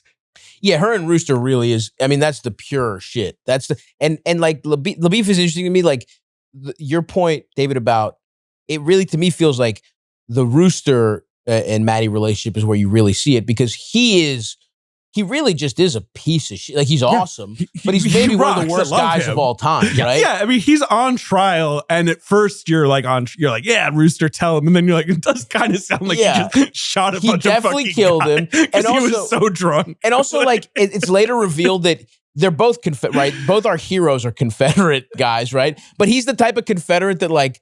The other Confederates were like, these are bad guys. Like LaBeouf was like, oh, you were that kind of Confederate, like, which is fucking hilarious. Like they give you, and then even at the end, as soon as that motherfucker, like he sobers up, he takes the money, whatever. Then there's the hilarious part where he finds a little whiskey and he's a piece of shit immediately, right? Like he immediately gives into his vices, even though he might have been slowly on the path to like, you know, helping her and growing. The second he gets a fucking bottle of whiskey, that's done. And he's like, fuck you, bitch. Wash my hands Get the fuck out of here. You go, you and LaBeouf, whatever. I mean, bottle. He's put down 3 or 4. Dare I say this man loves to pull the cork? I also love my the favorite line in the history of movies. 3/4 of the way into the movie where he's like, I did rob a bank one time. And she's like, what? And he's like, I don't know. Like, who fucking cares? My fucking like, wife wanted me to be a lawyer. Yeah. And he's like, yeah, that's what they thought. Yeah. And then there's the story about what a badass he was where he's charging it 7 guys or whatever. It's like, he's in the wrong there. Yeah. You know He's what I mean? being insane. He's just such a fucking irredeemable piece of shit. But that is what she's like, I need a Terminator. I need like a And it's cool that because when they describe the 3 potential marshals, right. It's like one's a good tracker. It's like Final Fight. He right? ends it's with like, yes. pick your guys. And, oh yeah, give me the piece of shit that kills people. That's Right. what I need. And she knows that, which to her credit is awesome. She's like, I'm willing to deal with this kind of guy. He's a tool I can wield. But yes, that's why seeing him become essentially a good guy, not good, but doing the good thing. The 2 most so crucial awesome. scenes are the beginning of the quest where he watches her take the horse over the river, right? And it's just the simplest cinematic language possible. Cut to Rooster, cut to horse, cut to Rooster. There's nothing complicated going on at all. Every time you cut back to Rooster, 5% more, and Jeff Bridges are like, damn, she's really fucking going across the whole ass river. And then, no, but what he does say when LaBeouf starts spanking her is like, I don't think I will let this happen. Right. And it's basically like, yeah, you've earned me enough of my respect here. Yes. And then by the end of the movie, yes, he loves her like a child, like he, you know, because he was mean to his actual child. Yes. Right. Another thing. If you pick out his monologues, you're like, what a he's fucked describing his family. And he's like, well, I guess I was a piece of shit. My boy didn't care for me. Immediately he's like, well, I guess I did treat him like shit. You know what I mean? But he was so clumsy. Yeah, and he broke so many of my glasses. I'm like, you're clumsy. And this guy who's killed 30 guys, imagine what he thinks is treating someone bad. What he will even admit is treating someone bad. Like, oh my God. One of the funniest things, right? He's like, I don't know, I've killed like 12 to 15 guys. The guy's like, I have the number here. He's like, yeah, I guess it's like 25. You got me. The court scene rules too, where he's getting them, where he realizes people are laughing and he's kind of leaning into it. That little like Jeff Bridges, he knows like his crowd. chuckle was awesome. I tend to go backwards. Yes, go ahead, Griff. Sorry. As we said, I get so fired up about this movie. No, of course. Fucking rules. John Wayne winning the Oscar for this was kind of like a gold watch watch retirement. That's exactly what it was. It was Scent of a hey, Woman. you're kind of it's a scent It of was a woman only his thing. second nomination ever. Yep. He dies like 7 or 8 years after this. Yeah, in my head, I'm like, oh, he died right after, and it's like, no, actually, he made a fucking True Grit sequel. They and made a shit. movie Like, called Rooster Cogburn. Yeah. That's him dealing with Katharine Hepburn, and she's like, that is the vibe. He is so. He sucks in it. John Wayne and is I an like- awesome actor. He's not good. And listen, he's not. What's his last? Was the Shootist? The Shootist is his last He's movie. incredible in that. Yeah. That's what. If he did that performance, Yeah, that's totally. the kind of performance this movie needed. Yes. He's pretty. He's much closer to what Bridges does here. What the whole Bridges thing with blows John him Wayne out of the water, but is that like when I'm getting into movies, I think of him as a square, right? Because that's what you hear about John Wayne. It's like, oh yeah, he was, a conservative and he supported the war and all that shit. And then you'll like watch any John Ford movie that he's in, and you're like, I'll vote for I'll Reagan die if this guy Yeah, tells yeah, me it's yeah, the yeah, coolest yeah, guy I've ever yeah. seen. Yeah. But it's those The movies where he's like, Searchers, he's incredible. he's incredible. Searchers, He's he like should've stoic and won violent. for- He's yeah. amazing in The Searchers. But True Grit is kind of what he's bad at, which is I like, agree. broad, kind of goofy shit. Well, so the thing I was going to identify is the moment that people, I think, give credit to winning him the Oscar is the 69 movies version of that monologue of explaining how he's fucked up his marriages and his son, which in that movie is played as like a real, this guy has let his guard down. John Wayne is showing emotions, right? He's like getting vulnerable on camera and they're around a campfire it's his and he's Oscar sort of clip. looking off Right. to the middle distance and being like, I guess I wasn't a good father, But it's so And corny, then they man. announce, okay, Coen Brothers doing True Grit with Jeff Bridges. At the moment they announce it, Crazy Heart has not come out yet. So people were like, Jeff Bridges is one of these great overdue, this guy needs an Oscar dudes. It would make so much sense that True Grit is kind of the movie that wins him an Oscar in the same way. Then Crazy Heart comes out of nowhere. Then it would be like playing Joker. It's like, you want to win an Oscar? Fucking Yeah. play A little Mr. bit. Cogburn. Yeah, Right. yeah. Crazy Heart comes out of nowhere. Right, He he wins wins. an Oscar. And people are like, and can you believe he's got True Grit next year? Is he going to win 2 years in a row? And then the movie comes out and everyone's like, oh, he's playing it like a grotesque.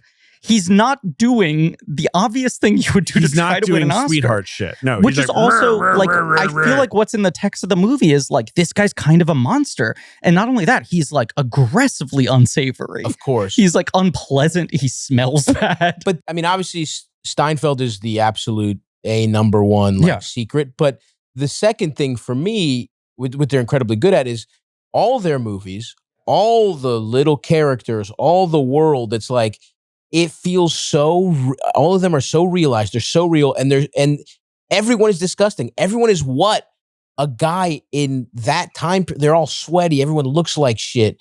The scene where they come across the guys in the little hut and the guy, he shoots the guy in they look so disgusting. Yes. And especially when you compare it to the original, which is a Looney Tunes cartoon. It's like fucking in Technicolor type shit that you're like, this world is fucking terrifying. Well, I also think the choice they make with that monologue of Rooster's like backstory dump is that it's delivered as if he's doing like a fucking Def Comedy Jam routine to her, largely disinterested, right? It's and kind Passing of like time. Yeah, they Killing do time. these time it's lapse how he cuts occupies that he's like himself. monologuing, Right. and he's not like, this is not me being vulnerable. This is me being like, yeah, and I fucked up that marriage too. He's like fucking Abe Simpson, like just talking to nobody. Which tells you even more about him, that this guy is revealing his greatest failings in life as like sort of like weird material. And it's also, but I also think, to me, it feels like it's nothing to him. Exactly. He doesn't give a fuck. Which tells you everything. That Yeah. this guy's he knows like, again. yeah. He's not like, I rock. Like when No. she's like, "Hey, I'll give you." He's like, "I sleep in a Chinese grocery Yeah, store Yeah. on like ropes." This like, is just what I do. Yeah, I like- happen to be an awesome murderer. That's how I get whiskey. Right. So yeah, people call me a fucking legend. It's a little, there's a little Unforgiven to this movie yes, too, where but it's like, Unforgiven is so serious. Like I Sure. love that movie so much. and, yes. but I mean, like, absolutely, they're different. But I just mean, I actually feel a little Unforgiven in both. Rooster is Clint Eastwood, obviously, and then Mhm. LaBeef to me feels like a little bit of the the Morgan guy. Freeman. No. English the guy Richard Bill. Harris, No. English Bob. No. English Bob, right. The kid who's a complete fraud. Oh yeah, that Oh, kid. to Right. me- I yes. forgot To about me, LaBeef feels so much like big question I have about LaBeef is like, is he good at any of this shit?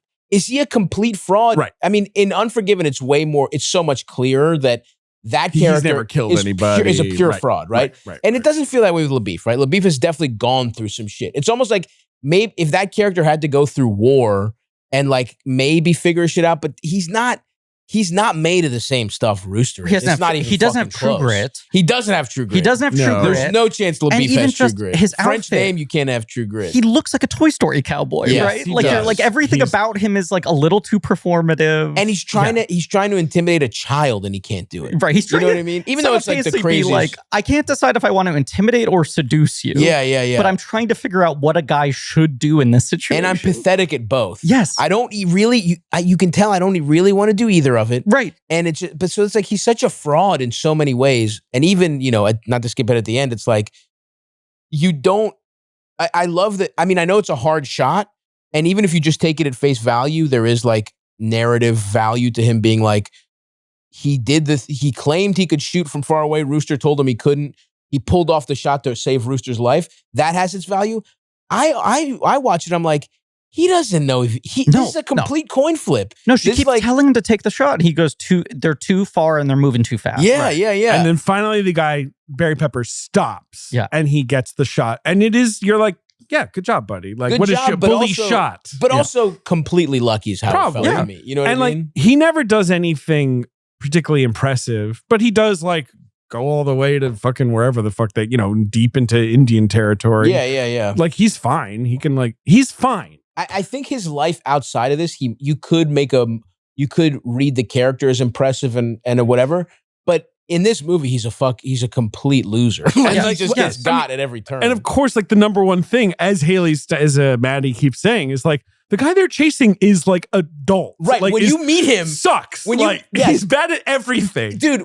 Exactly. And Brolin's so amazing. I mean, we're going all over the place. He's so good. Yeah. But no, you're right. That part where where he meets her and she's like, you couldn't even catch this fucking. You've been tracking this idiot for like 3 months. Across 3 I'll states. find him in 4 days. Yeah. Like and at the time, I'm like, she's so good at like shitting on people. Right. And then you meet the guy and you're like, wait, how did this guy outsmart LaBeef for fucking 4 months? He is a but you're like, that's it's life random. in the It's Wild incredible. West. You could just be like, well, I'll just go to this like 100 million square acre area that no one lives in. Yeah. It's like the except for like a weird dentist with a bear hat. Yeah. You're like, who this was awesome. this Also. Love that guy. That guy rules. That guy fucking rules. Now would have like a podcast. 100%. Yeah. That guy has his own supplements. Yeah.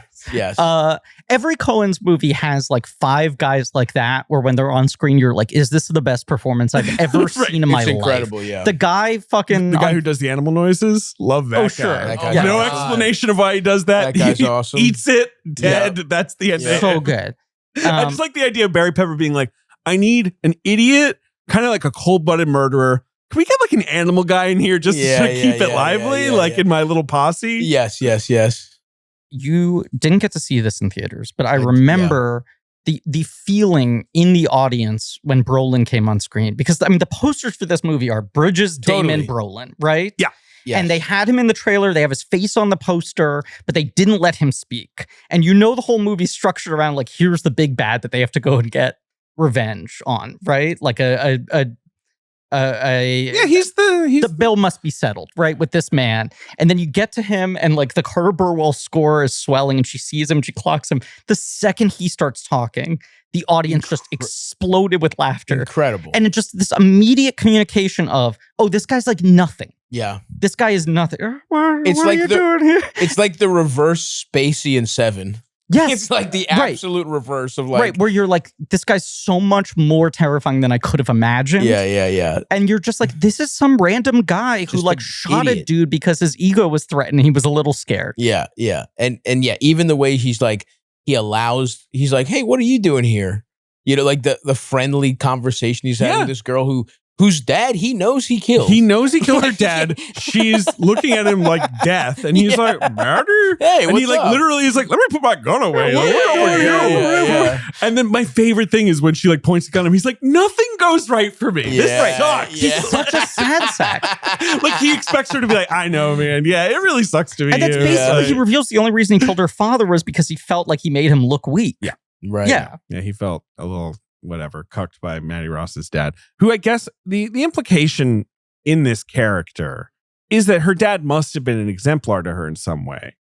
Like, I don't think like she had some like complete loser dad, right? Like there's some sort of stiff Protestant kind of, like frontier like character in her that must be from her dad, because she's like, yeah, my mom's home with the babies and she's indecisive. Like, the Wayne movie opens with her sending her father off. You meet the dad, which I thought sucked. It sucks. It's so much better when he's a mystery. It's so great that this movie just opens with. Have any of you read the book, by the way? No, I recommend. Want to, I highly recommend it. It is basically this movie. The Coens are really good at adaptation in that they just put the movie on the screen, like you're saying. Like the only thing they really add is the stuff with Dakin Matthews. That's pure Coens.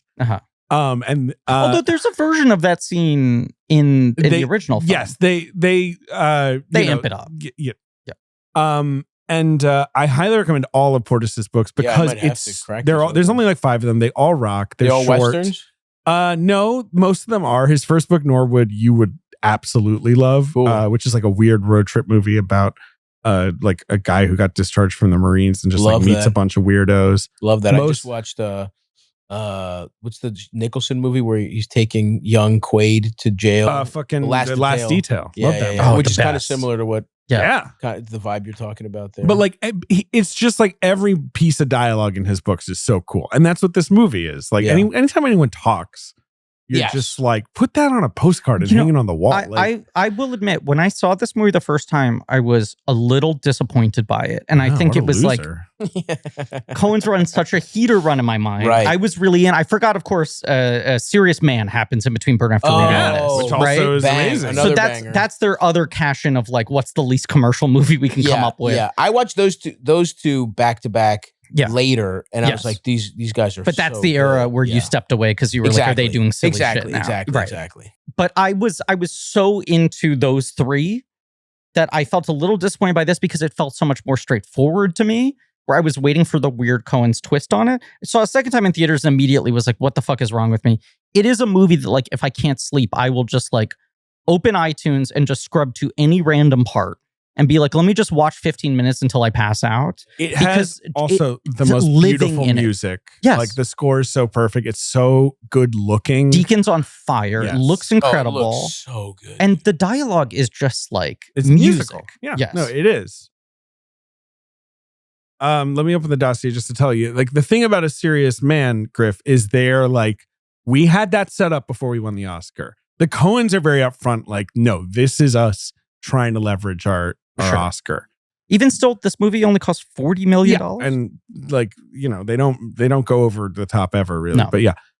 But Scott Rudin wanted them to adapt the Yiddish Policeman's Union. Yeah. You ever read that book? That's a good ass book. Yeah. I love that book. And like, it feels obvious, like Rudin reading that being like, well, yeah, the Coens got to make this. Like, what a weird concept. Like and like, I think they worked on it, but may have kind of been like, this is actually too obvious for us. Yeah. Like, there's a reason it never happened. Yeah. No. What do you want to say, Stephanie? No. I think I was just gonna say they are right about that. It is a little too. Oh, that's like what an idiot is like. The Coens got to do that. It's like alternate history of like Jewish Alaska. It's like that. I want to see that. It's a super cool idea. And it is cool. And by the way, you make that, I'm watching it. But the thing is, I think there is a ceiling to that because they can't. I don't know. Can you squeeze any?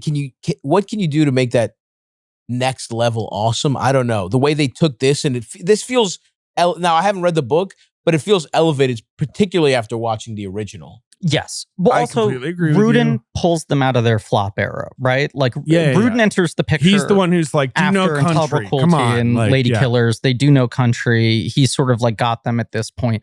I imagine at the point he first throws it to them, they're still feeling like we kind of got to win our way back in the public consciousness. By this point, they have nothing to prove. They don't need to make a movie that someone else wants them to make. And they, in classic Coens fashion, apparently both of them read this book to their children. Just insane. And that's where they're kind of like, we should make this a movie and we should center it on the girl, which the Wayne movie doesn't do. The Wayne movie, Wayne is the main character. Right. But also, why would you rewrite any of this dialogue? Is their other big thing of like the Wayne movie lost so much of that. They do talk so much about reading books together in a way I always find funny. And I'm sure in reality it's what you're describing of they both go like, hey, want to read this next? And it's like a brother's book club. Mm-hmm. But always in the way they talk about it, even like same with No Country, where they were like, we were both reading the book and we thought this would make a good movie. I imagine them like Bert and Ernie in parallel bags with matching pajamas. Yeah, they got the fucking cap, the dangly one big cap. book dangling between their two bags. Yeah, they're alternating tracing it with their pages. finger. Exactly. Now, this movie, and they're like, it needs to be PG-13. Now, this movie does have someone's like fingers getting cut off and someone getting shot Got in the gnarly face. shit. But they kind of, I feel Until like you said they that, I sneak it didn't through. even think about it. I know. I just assumed it's R. But It's you're one of their right. only PG-13 Their movies? other ones are Oh Brother is PG-13 and weirdly Hail Caesar, although that's not a family movie really, but it's just not that lurid a movie. Yes. And Lady then Killers is R. Intolerable Cruelty is PG-13? Intolerable Cruelty is PG-13 and Hudsucker Proxy is PG. Because that movie is for kids. For kids, but largely obviously they don't care about that. But this one they're consciously like, no, we want this to be a movie teenagers can see. Yeah.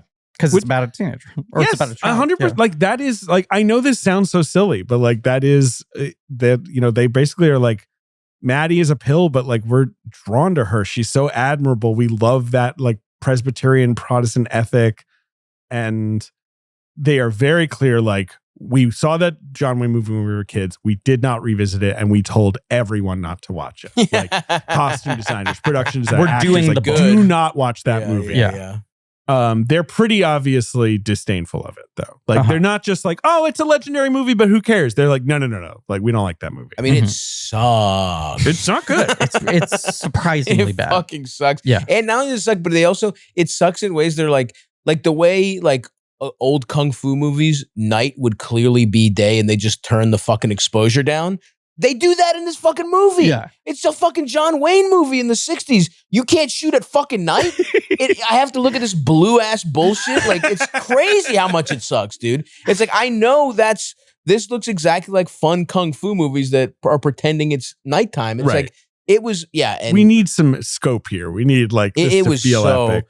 I mean, it's a mistake to watch. You watch one after the other, and it's like, this is crazy how much better it is. True Grit is a movie to watch on TV, the original, like on TV some afternoon, and you're like, okay, no, it's bad. I mean, If you want to bond with your racist grandfather, That's you the throw real that way to watch on. it. You know what I mean? You're but like, then just watch The Shootist or The Quiet Man or some other John Wayne movie. I agree. But anyway, Hailee Steinfeld, not a seasoned pro, but she is a kid from LA. Like after they've been like searching across all of the southern United States for their Maddie, they saw a tape of her 4 weeks outside of production. They cast her 3 weeks before. Steinfeld's like, I read on a Saturday, got a call on a Tuesday, and like a week later, I was basically going to set. And it's one of those things where I didn't, obviously she was unknown to me, right? And then like after this, I want to talk about the okay, Hailee we'll talk Steinfeld about her arc. later, I guess. Yeah, okay. We can talk about it now. Okay, I just sure. want to talk about well, it. just after this, I was like, oh, is it going to be like Keisha Castle Hughes from Whale Rider, where it's like, oh, they what a lightning in a bottle thing, and like that's not an actor who's going to have a long felt career. For a number of years like she was fucking it up, right? In a way where like if someone's this good in something that's this big when they're that young out of nowhere, you're like, well, how do you ever get past this? And she right? starts like a pop career, and it's all like of that. kind of bad. It You're was kind of like, like- I mean, good for you, but like this sucks. It just felt like right. This hits so hard, she gets an Oscar nomination, and then it was like, actually, what I want to do is music, and also Pitch Perfect sequels. And she did like the bad Romeo and Juliet that no one saw, and it felt like everything between True Grit and Edge of 17 kind of was a whiff. You right? seen that movie? It was haven't little seen seen. It's great. It's Really? so fucking good. It's like her one good teen movie, and it's basically like her doing like It's about a girl who's just 17 and is like having a nervous the breakdown. opening of the movie is, but not in like a crazy way. It's just Woody like her. Harrelson is her like cynical, like disaffected teacher, kind of her Rooster Cogburn. Interesting. And she walks in during his lunch break and is like, I want to kill myself. I'm on Whoa. suicide watch. Whoa. And he's like, let me finish my sandwich. Yeah. And then the movie is like her recounting how bad her life is. But it's Okay. just in like, a very like it's teen normal. girl, It's my like life her is dad falling apart died and her way. best friend sleeping with her brother. I mean, I Yes. guess it's not normal, but it's like, it's like Sure, teen sure, shit. sure. It's such a good movie. But it's like her Interesting. doing like the female version of like Right. 80s John Cusack. And then she did Interesting. Bumblebee, which she's like good in. And it's good. It's like low-key Yeah. good. Yeah, well, that's the thing. So I saw this, like I said, later, and I was like, what the fuck is, like, I got to see what this girl, and then I probably looked at, I wasn't interested in Pitch Perfect. You know what I mean? That's No, you didn't want to. not my thing. All right. Whatever, which no disrespect. Yeah. And then everything I saw was like Bumblebee, and then she was in fucking Hawkeye or whatever the fuck. Right. And I'm like, what? I remember getting pissed because I was like, What happened? this here? person Right. fucking rules. And then I guess the Dickinson show, but I just never had Apple this TV. is the thing, right? Yeah. She had It 2 was seasons like- of an Apple TV show Yeah. that kind of doesn't exist, Three right? seasons. 3 seasons. Three No, seasons. it exists. I'm going to stick up for Dickinson. I like that show. Yeah. I think it is kind of forgotten right now. Well, all those. I fucking just- yeah, streaming that's what I'm shows saying. But it are, was like, but it was a you thing. It can't was a get one other, like every kind of, and I guess Bumblebee and Hawkeye or whatever is enough to kind of keep She's stoking around. the flames. Yeah. But I was so fucking pissed. I was like, she is someone who has that in them. And it's like, yes, either it's lightning in a bottle because it could have been so special because there is something about like that kind of childlike confidence that you don't know any better. Yes, like the camera's barely been on you before, so you're just Exactly. Totally. Like I remember when I was a fat little child in theater, I was like, before I was like in middle school, I was like, I'm actually a jock, which is hysterical. Like I quit and like, look how my life has turned out. I'm clearly a performer, but you know, I'm like 5'5", fat as shit. I'm like, I'm going to be in the NBA. I'm going to quit being in plays. So if you had put me in a fucking, I thought I was like the fucking most talented, Sure. You had 9-year-old in the world. The prepubescent, like the world hasn't knocked you down Exactly. yet. You know, like, I mean, obviously she's like 14, but you know what I mean? But Like, there's some like, oh, okay, this unfortunately could have just been so, the perfect storm of one of the best performances ever. But you hope that's not going to happen. And then obviously I think Sinners was like, it's so great when somebody that fucking good, well, you know, a director that good just is like, this is an underutilized talent. I'm going to just fucking line something up for her. That's because that allowed her to do everything, right? That was like the thing. incredible Like, acting, hot as shit, scary as fuck. Yeah. And then even like a little action. It was like such a perfect movie star put this girl on performance. So I'm pumped to see what happens. It's kind of with like her a from start now of a on. second era, it feels like. I mean, I had always just had this feeling of like, has she kind of dropped the ball? Because or does she maybe not give a shit? Like, you know, sometimes these people also are really good and have really bad taste. Like you Yeah, meet them sure, and they're right. idiots and Yeah. you're like, oh, Yeah, you yeah, don't know yeah, what a yeah, good yeah. movie is. That's Sure, why you sure, keep sure. picking bad ones. Sure. But this performance is so skillful that you're like, it's not just that she's charismatic. It is so complicated what she's doing here in such a high level movie that it's like, it can't be an accident. Absolutely. And then Absolutely. I'm just, right, there's so many of these I like forgot about after True Grit, but it's like, right, Begin Again, the John Carney movie where she's like Ruffalo's precocious daughter, right? And Romeo and Juliet, Hate Ship, Love Ship, Ender's Game, 3 Days she's to Kill, not bad in any where of she's these. Coster's Yeah. precocious daughter, Right. right? Then there's Barely Lethal, and there was also the one Term Life that she Barely did with Lethal. Vince Vaughn. I actually wrote and directed Barely Lethal. So, you know, put There's some- like 5 or 6 years respect where on that you're one. like, this The all other thing with her is doing not nothing to for her. sound insane is that she was in the Taylor Swift verse. Like Right. she was one of her friends. Oh, really? And that's when everyone was obsessed with like Taylor But the Swift's whole pop like. star thing, you're cadre. like, why are you trying to do this? She Like, also dated one of the One Direction guys. Like she had a Forgot whole about that. like. So she was a 20s. celebrity. Yeah, yeah. Yeah, she was like- never gone from the Yeah. public it felt eye. like she was She's chasing the voice something. of Gwen Stacy. I in think the- that's the sort of when it Spider-Verse starts movie. coming Yes. back. I agree. Right. Yeah. Because it's like Edge of 17 was sort of like, here we go. And I mean, then but she's good in Bumblebee, but Bumblebee ends up sort of being a But, like- franchise dead end. She's great in the Spider-Verse movies. The thing with Dickinson was that it was like, hey, Apple has a show. It's a fucking Emily Dickinson, but it's like Gen Z. And you're like, that sounds like I want to like drink glass. Like I can't, they're like, no, you don't get it. John Mulaney plays Ralph Waldo Emerson. I'm Oh, like, wait, no, Mulaney's no, in it? All right, he is. man. Yeah, no, but Yeah, you're I'll just watch like, his episodes. what are we doing? Oh no, he plays Thoreau. I take it back. Okay. Yeah, Wiz Khalifa plays Death. And you're like, this Wiz sounds Khalifa. like someone spinning some like torture wheel. Yeah. And then you watch a show and you're like, unbelievably, this is tolerable. Like this Right, is not right, that bad. right. And it's largely her. She's so Of goddamn course. charismatic. no, she's, I think she kind of doesn't miss in terms of her Not actual really. ability. She's always as long as good she's in a good, the thing. yes. And it feels like she's now very selective, but there was that thing in Sinners where you're sort of like, you've kind of now set the table perfectly for the next 10 years of your career, 100%, dude. because you've reintroduced yourself as an adult. That is like the first time she has played as a grown-up in a movie. Yep. And as you said, showed a little bit of everything, and she feels very exciting again now. Yeah. Especially in like a time where it's like, how the fuck do you even, there are no movie stars. She's kind of positioned to be like, I mean, who in her age group, what woman is like, who are the real deal bona fide young, female movie stars? Like, there's a little bit more dudes that come to mind, but even, I mean, like in the 20s class, it is like, it's Florence Pugh. Sure, right? of course. It's Saoirse Ronan, who kind of, I guess, Saoirse Ronan sort of had the run that I think people thought Hailee Steinfeld was going to have the American version of you're a child prodigy who got an Oscar nomination and you were just going to continue being a serious actor first and foremost. Like, even if you're going to do things that are fun and commercial, they are like prestigious movies.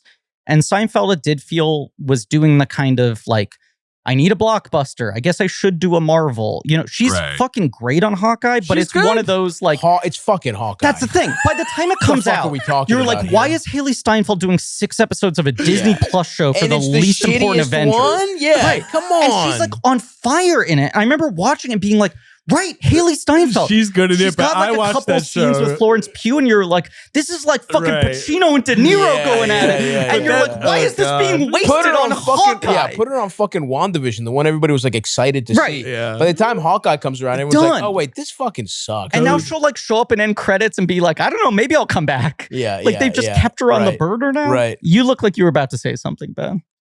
Or were you just leaning in? I was just leaning. I mean, I don't know. Come on, Ben, lean in. Zaynda's in the same group. Of course. Right? I'm trying to think of the under 30. But Zendaya is the example of someone where it's Sydney like Sweeney, I guess. Yeah, Sydney Sweeney. What's up with her these days? Yeah. But like Zendaya is someone where she's like, she's got really good taste. She's seeking out big directors she wants to work with, right? She's doing the kind of the movie star plan. Sydney Sweeney's a little bit more like, she's got some taste. She's not a bad actor, but she'll also be like, should I sell my bathwater? Where you're like, okay, so you're sort of in the influencer space. And she's like an operator where she's like, look, I want to make good stuff. She's like, exactly. Like, I'll strategically make a couple shitty things to try to get my good thing made. And she's like open about that. Yeah. Anyway, look, Jeff Bridges, just circle around the rest of the cast. Obviously, the Coens know him well. But only the second time they work together. And they're like, we want to make a Western. He's like, I'll do a fucking Western. And they're like, it's going to be True Grit. And he's like, he initially is kind of like, what the fuck? Why would I? Like, that's John Wayne, man. And then he's like, I read the book and I read the script and I was just kind of like, I get it. Like, they're just doing something different. I didn't think about John Wayne anymore. I don't really care. I mean, this is an Ethan Coen quote here. Like, a lot of people might take umbrage, but I'm not sure that's an iconic performance from John Wayne. To think of an iconic because of the Oscar is a mistake. Like, they're upfront being like, fuck that movie. Right. Yeah. It's also funny that... And they're like, and John Wayne's good in other movies. Like, we're not saying John Wayne sucks. Yeah, we're not John Wayne haters. This movie just sucked. But it's also funny that they only do 2 movies together, the Coens and Bridges, right? He's a specific guy. Oh, absolutely. Yeah. I'm not saying like there are other roles that make sense that he could have slotted into. Totally. But he's such a good star for them in 2 very distinct performances that are so different from each other. Yeah. But in certain ways have become at least like the 2 big pillars of adult Bridges. Definitely. Right? Like, I mean, there's like young hotshot Bridges, right? But to a certain degree, it's like chill stoner dude and Billy Goat Gruff. Yeah. Right? And they've like come up with the 2 defining performance for him in many ways, even though he wins his fucking True Grit Oscar for Crazy Heart. I think at the moment they announced he was doing this, Lebowski was such a big flop at the time. They kind of announced this at like peak Lebowski.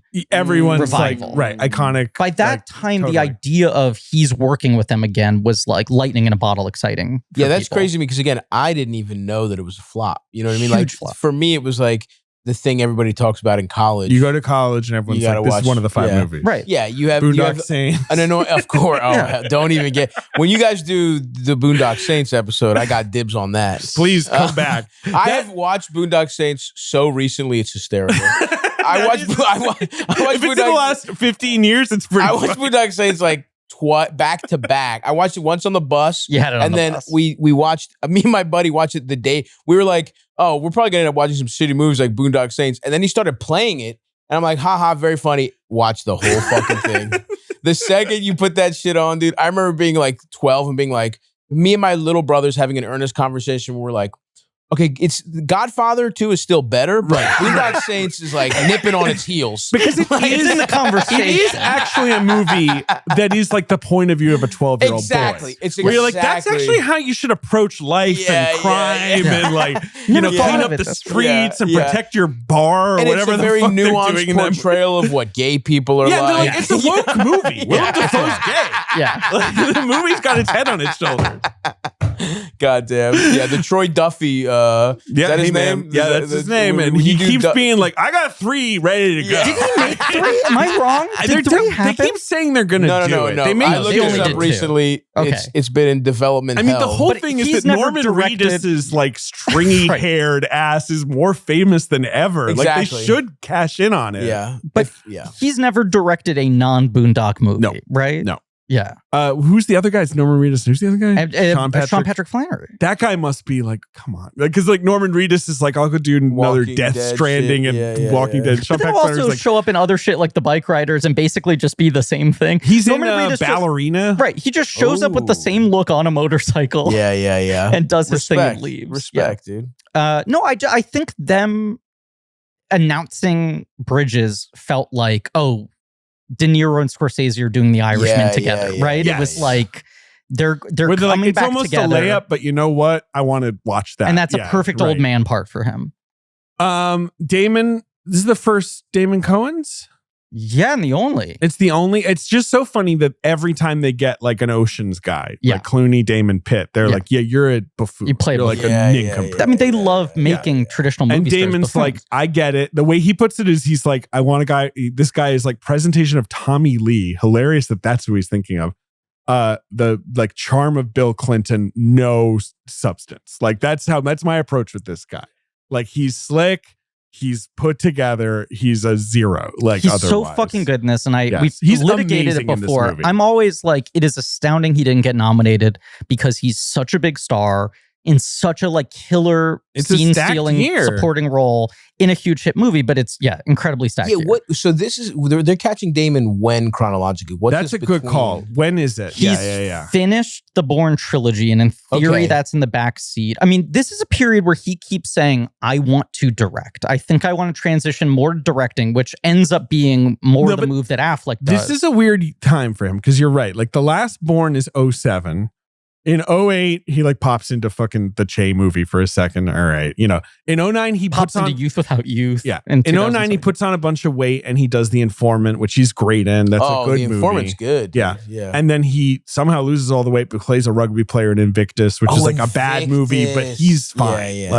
Gets an Oscar nomination for that. But that also was kind of like Invictus was like, it feels like just such a prestige for prestige sakes movie. It's an empty movie. Yeah. Right. I remember that. Yeah. And in 2010, he has a really weird year. He does Green Zone, which is a giant bomb, which is sort of his like, let him me with do Greengrass Bourne again. without Bourne. Can we do Bourne, but now it's really about the Iraq War? Right. That's the tail end of them being like, you don't want like a really serious movie about Iraq is fucked up. And America's like, no, never. Everyone's so dumb with them. Not interested. Is Iron Man there? No, not interested. Hereafter, the Clint Eastwood movie, which is, in my opinion, an incredible movie. But he's not really the lead in it. It was really it's like sold a triptych, on him, right? Yeah. He's all right. You know, he's good in it. He's I've actually never really seen good in it. It's an amazing movie, but people are just like, what the fuck is this? It's about like psychics and tsunamis. It's so weird. And then True Grit. The next year he does Adjustment Bureau, Contagion, We Bought a Zoo. He's Margaret definitely finally in a comes kind of out. like, what's my deal? Right. Weird. Margaret finally comes out in Happy Feet 2 as well.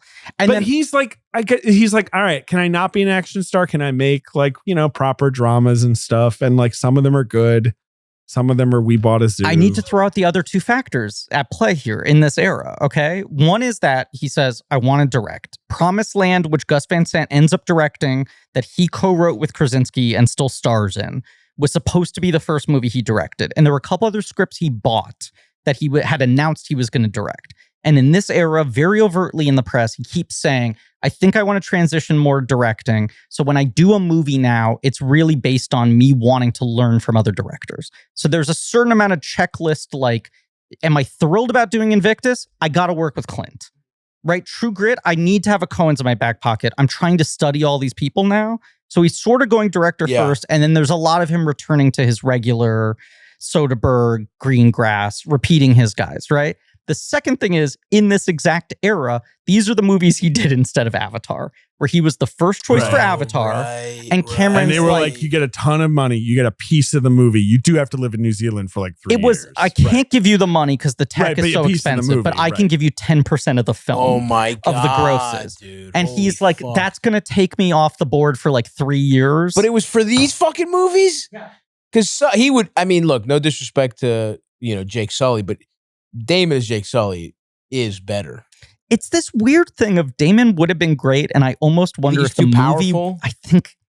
I don't know. He's good enough to. He's good at becoming a blank. Love to see it, dude. That's one of his weird talents. Is like he more than other stars, I think, can kind of disappear a little bit. I agree. Into a role. Oh, it's a thing we love to talk about. That like you could just program 2 different Damon series, and one is Damon leading man using his movie stardom, and then Damon supporting actor is as good a career as his leading man career. The top tiers of both are unbelievable, and True Grit is such a good like snapshot of that. I mean, that's the only, for me, the only absolute banger in this. The only banger in this era. I'd agree with that. But what's his next?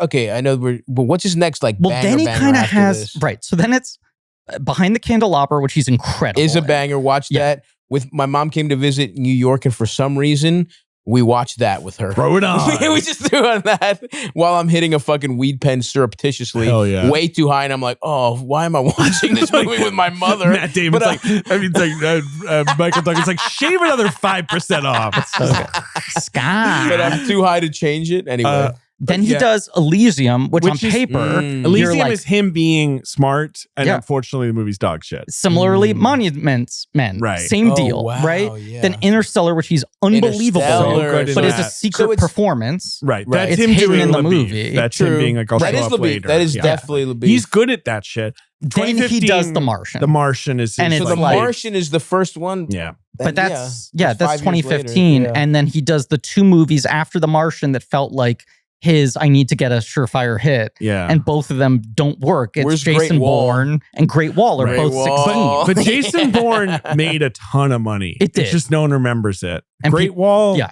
did okay. That movie's ridiculous, and I unfortunately hurt his feelings, and I feel really bad Oh about it to this day. no. I wrote like a snarky article when everyone was making fun of him. Yeah. And then he, in some interview, was like, I fucking love the Atlantic and like Ta-Nehisi Coates that I saw. no. Like, even they were going after me. And I'm like, sorry, Damon. You're like, hey, I it's like me. you. It's not any of the Yeah, intellectuals. no, and honestly, some of them. yeah. But like, he cares about this shit. And yeah, he's but smart, come on. and he reads made stuff. the movie because so he would make $1 billion in China. What the fuck are we 100%. talking about? And he was like, I wanted to work with Zhang Yimou. And I'm like, I get it. But you Yeah, also yeah. wanted whatever. But Martian the paycheck. was Yes. such a big hit, right? And gets him another Oscar nomination. and it's such like what's good about him. is a movie It's built all him, on bro. his Yeah. raw Without him, it's star not power, good. all Yeah. of his strengths, right?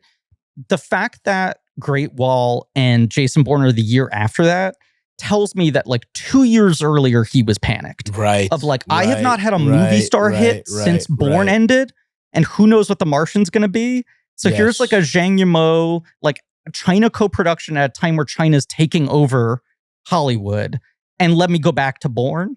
And by the time The Martian comes out, it's like, oh fuck, he's got like Yeah. 2 unnecessary movies coming up. Yeah. Which, as you said, Bourne like made a ton of money, but in a way that was like people Everyone showing was up for just like, jury duty. Right. Of course. And then we're like, yeah, he shouldn't have gone Is back. someone to going to this. say, oh my God, that's Jason Bourne? Someone said it. Great. Cool. yeah. I mean, I love him. I feel like he's in a good spot now. Like Ford versus Ferrari Oh, yeah. slotted him In into the his pocket. new, like, kind of like, right, I'm just the best Great in Oppenheimer. kind of dad. Great in Oppenheimer. He rocks in. And listen, am I Last mad Duel that he rocks am in. I Air mad- he rocks in. Am I mad that no Greek people have been cast in the Odyssey? Yes.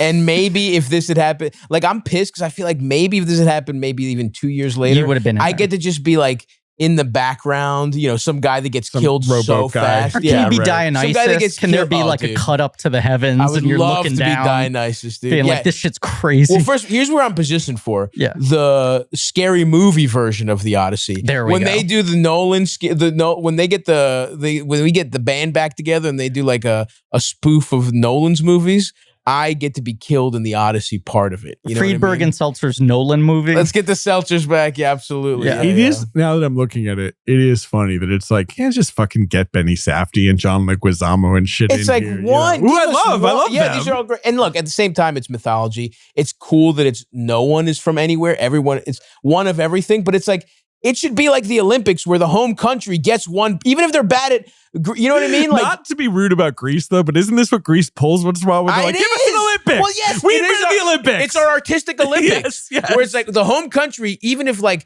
you know, even if And then fucking they did the Olympics and everyone was like, these Olympics aren't that well run. And they're like, give us a break. Yeah. It crippled our country. It will cripple our country for a generation. We have empty stadiums instead of fucking schools, but whatever. But every time you host the Olympics, you automatically qualify for every sport. Yes. There should be at least one Greek person in the Odyssey. You can't do the I think Odyssey without that's fair. one Greek guy. Well, and it doesn't have to be me. Who are the big Greek guys in movies right We now? don't really, I mean, is it me? It might be you by Is Just it? by accident, is it me? But I mean, like, give us like, you know, Greek. Get Nia Vardalos in there, man. Get Nia Vardalos. Get Nia in Wait, there. have you and Nia? We've DM'd a couple Take our meeting? times. Okay, yeah. I gotta okay. get. You She's slid in the there. dream. She's the dream. Absolutely, she's the dream. Stavros World guest. Yeah, she's a that's fucking good. icon. I mean, still the most profitable independent romantic comedy of all time. Believe me, we talk about Still the My most Big Fat profitable Maybe- romantic comedy, period. Period. of all You're right. time. 100%. You're right. For many years, it was the most profitable comedy, and the only thing that overtook it was Hangover 2. Oh, which is bullshit. That's, Yeah. that doesn't That's count. crazy. I mean, yeah, I'm trying to think of like Greek celebs. I mean, it doesn't have to be generally. celebs. I did a little Google. Yeah, get an art actor and get one Totally. of Yorgos' Get one of guys in Yorgos' there. guys in there, My favorite 100%. thing about Dogtooth was I saw that movie. Get the when it- cast of Dogtooth Get in the there. cast all of of them, and they Dogtooth. Oh, you know what? The unsimulated dad. sex. Yeah. Fuck yeah. Like Nolan's like, we're taking a see- break. Yeah, let's see the dad's cock again. That was more disturbing than the siblings having sex. Like the dad's dick just hanging out, soft, watching porn. To me, that pissed me off more. Dogtooth is one of those things where I saw it and So I was like, oh, fucking this is good. depraved, but this is really interesting. And like, that's an interesting movie. And then like you realize, you start, you know, then Greece submits it, you know, and it gets the Oscar nomination. And then like someone was like, they threw like a parade in Greece for Dogtooth dude. because like it was their first Oscar nomination for course. foreign film in like decades. And I'm like just thinking about like the national government being like, we love Dogtooth. What a great Yeah, movie. Normal. yeah, We love like we're spreading Greece around the world, Yeah. baby. Dogtooth. They get That's it what now. we got going on. That's Oh, in yeah. our brains. I'm a little worried that I've been able to hide my success from my Greek family, but being in a Yorgos movie, it's like, it's over, bro. He's like I'm fucking done the king over there. Yeah. I'm doing a little Greek actor search. Sure. Jennifer Aniston, Doesn't count. Elias Koteas, Okay. Costas Mandylor, David's favorite actor from the Saw franchise. Oh, wow. That guy, oh God, that guy stinks up the Saw franchise so bad. I don't even know. Yeah, I don't know these In the guys. later Saws, you know, when Saw, you know, fucking Not a Jigsaw. later Saw guy, unfortunately. Early You're on. doing all right. That I'm a means later you're doing Seagal good. guy. I'm not a later Saw You know, guy. the whole problem Saw has is in Saw 1, he's like, I have cancer. Right. So by like Saw 3, he's dead. By Saw 4, Right. they're like, we'll do an autopsy. But like, he's dead. Yeah. So by yeah. Saw 5, it's like his protege, who's Costas Mandylor, who Okay. stinks. Okay. And it's like 3 more of him. I'm gonna look. Everyone's him just looking up Greek actors. I know, now. but this is my point: is that you there's not much of a battle to get to the number one spot. up. No, I'm trying, bro. I'm Yeah. trying. Again, I don't know how it happened, but I'm trying. I mean, the movie's gonna come out, and I'm so bad in it. It's like I'm never allowed to fucking act in anything ever. Or, like, they just take me off tires. I'm so bad at this. Yorgos calls us. He calls The first you actor between deleted this from IMDb. And then he's like, I replaced you in the movie. Yeah, Like, yeah. It was Yeah. a bummer. It's Sorry, just- man. It's so funny that we've just identified, right, that like Damon clicked into his perfect, like, sort of middle-age stage as movie star, which is the sort of like Ford versus Ferrari, Stillwater, Air, like he's fucking polo tucked into khaki pants, kind of like this guy just is comfortable being just like dad bod, you know, stuffed shirt, whatever. Oppenheimer, same thing. And then it's like, right, no, next year he is playing the lead in Nolan's fucking He's Oppenheimer Odysseus. follow-up. Odysseus. He's Odysseus. Which He's is crazy. swole as hell. He's gonna like have his most dominant like movie star badass film ever. I mean, I am really, I'm so curious and excited because this is it's such an insane throwback. Like this is like, it's so star-studded. It's a fucking epic. It's like, I think it'll be awesome, but I'm also like, I have a hard time wrapping my head around how it will be so good. It feels like a I'm the really same as hard you. thing to fucking pull off, but everyone in it I believe in, and Nolan is the man, but I am it's not like I don't think it will fail, but I'm like, how are they going to pull this The off? expectations are going to be The expectations are going to be fucking sky high. The expectations are sky high. I have no doubt that it will like deliver visually, right? That it's going to be like he's shooting in these beautiful locations on IMAX. It looks crazy. The production value is off the, all of that. The story of the Odyssey is cool. And it's like episodic. So we can have all these fucking Zendaya drops in and does some shit. Anne Hathaway's there, whatever. That's a cool idea. But like, I just don't know how he's going to do the language. Because you can do the thing that Troy did, where it's like, it's like classic English, British accent, right? Just do that, and it's like that's fine. But the whole magic of the Odyssey, the poem, is like the language, and I'm like, is he going to try to crack that? It's not really Nolan's. I don't know. Strong suit exactly is like not dialogue. It's all going to be Bane voice. Everyone's going to do garbled Bane voice. And Bane masks. They're all wearing Bane masks. Cosmo Jarvis had to drop out. Yeah. So they replaced him with Logan Marshall Green. I'm like, you're just taking one Tom Hardy guy and turning him into another Tom Hardy guy. Yeah, they're different parts of Tom Hardy. I wish Nolan and Tom need to patch it up.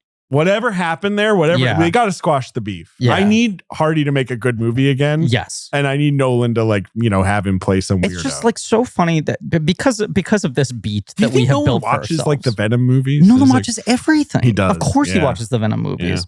Yeah. Because of this beat we built for ourselves, right? It's like when Oppenheimer just keeps going up and up and up, we're like, how the fuck does he follow this? We've covered him years back. We think about his career a lot. And you're like, he does kind of have this oscillation between like him doing like nerdy little boy sandbox gee whiz shit and his more prestige-y stuff. And a little bit of like one for them, one for me. And then Oppenheimer is like a one for me.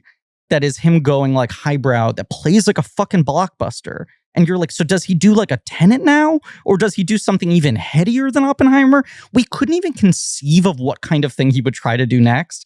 And when the tweet dropped, that crazy, was like, out of nowhere. Christopher Nolan, The Odyssey shot entirely in IMAX. We were like, yeah, you're right. It had to be this or the Bible. Yeah. They were the only two things he could have done. In this position, if you're Nolan coming off of Oppenheimer, you got to do one of those. But that's the thing. It's like, this feels like, you say the Bible, this feels like the fucking 10 Commandments with Heston. This feels like Ben-Hur. Like this is like some shit that like is audacious in the way that movies haven't really been audacious. Like in the 30s, it's like, how the fuck are you going to pull off a stadium full of people, and they just would do it, whatever. Now it's like, we have all the technology, we have all this shit, but it's like, this is such a fundamental core text of Western civilization, so star-studded. The language is hard. And by the way, the fucking length. Yes. Nolan's movies, you could argue, are too long to begin with. Yes. I can't, that's more so than deeply the episodic language. story. And no the language is like, is this going to be 10 hours long? I know. What the fuck? How do we do gonna this? Be like, hey, Nolan, can we trim it? Like, he'll just be like, and they're like, yeah, you're right. You know what? But everything you do works. But I think he was right that like the level of cachet he has right now, if he's not doing that, he's playing it safe. Sure. He's got to go that hard. Sure. What were you about to say? I was going to say, fuck it. They made Wicked 2 fucking movies. The Odyssey is going to be 1 fucking movie.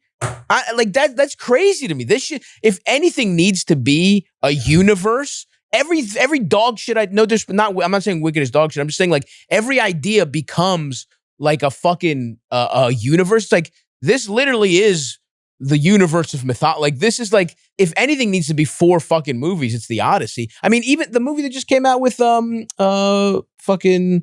what's his face, who's playing old Odysseus. Fuck, dude, why am I blanking on blanking? This? Playing old Odysseus. Yeah, they just did that. The Return with fucking Ray Fiennes. 20 years later. That 28 that's years a movie that ends with a tease. Yeah. That's the movie that's like the fucking last 4 pages of the Odyssey is a movie. Right. How the fuck is the whole Odyssey going to be one movie? So anyway, that's what I'm worried about. But now, if you told me we get 12 hours of Nolan's Odyssey, I'm the happiest guy in the fucking world. I'll do any version of this. I'm there. But anyway, like, they should at least have the Kill Bill treatment of, this should be one movie really, but we have to, for whatever reasons, break it up. But anyway, All that being said, I will be there fucking day one in IMAX. I can't wait to see it. But I just am interested to see how they're going to pull it off. Well, I mean, True Grit's kind of another version of that, where it's like, this is them cashing in all their chips for something that sounds like, why would you do this? And then it's so much more successful than anything else they've done that they come off of this and it's like, great, we'll make your fucking failed angry musician movie. Yeah. Right. You guys are invincible. Right. now. It does give them some rope to do some weirder shit for a while. Because this is the one that should have been their cash in, and instead it's like a double guarantor. Right. And like,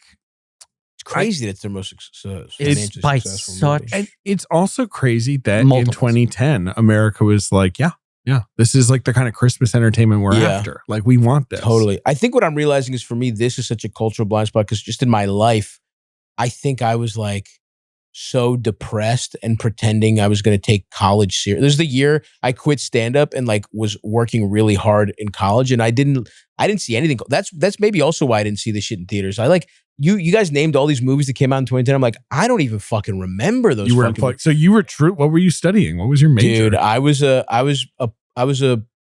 public affair. I was in a public affairs scholarship program, and I was like, just taking it serious, taking like, welfare policy seriously. I was interning at the Maryland House of Delegates. I was like, trying to get my life in order, trying to lose weight. I was, finally, I was like, I got to take shit seriously. I got to be a good student. I got to get a girlfriend who's a nice person. And That's always a tough one, finding nice person. Yeah, and she was very nice, but I feel bad because we started dating, and then in the year that I was lying about who I was, like the guy she dated doesn't exist. A guy who does his work. She's dating like a package. Yeah. Like, hey, check out this package. Does all his homework, wears a tie, whatever. And then like a year in, I'm like, oh, can I crash at your place to do open mics and not see you? I'm going to come home fucked up at 3 a.m. Right. And then she's like, all right, well, you and have like to fucking angry about my failure to locate a tag. Yeah. You want to hear me rant about this at 3 o'clock in the morning? Yeah. Can you and your friends from grad school come see me bomb at an open mic 40 minutes away? Like, goddamn, I feel so bad. But so yes, I think I was just like at a cultural, because before this, I was so into trying to learn about movies, trying to do stand-up, starting at 18 to 20, and then 21 I was like, I have to fucking become a real citizen. But so yeah, I'm kind of relearning all this blind. And then when you start talking about the rest of it afterwards, I'm like, oh yeah, this is when I start coming then alive. You reconnect. Yeah. Would this movie be as big a hit today, Griff? I don't know. It's another thing, and we should talk a little more about the we can talk about that. Let me say a lot more about the meat of the movie itself. But David glanced at the clock. Glance.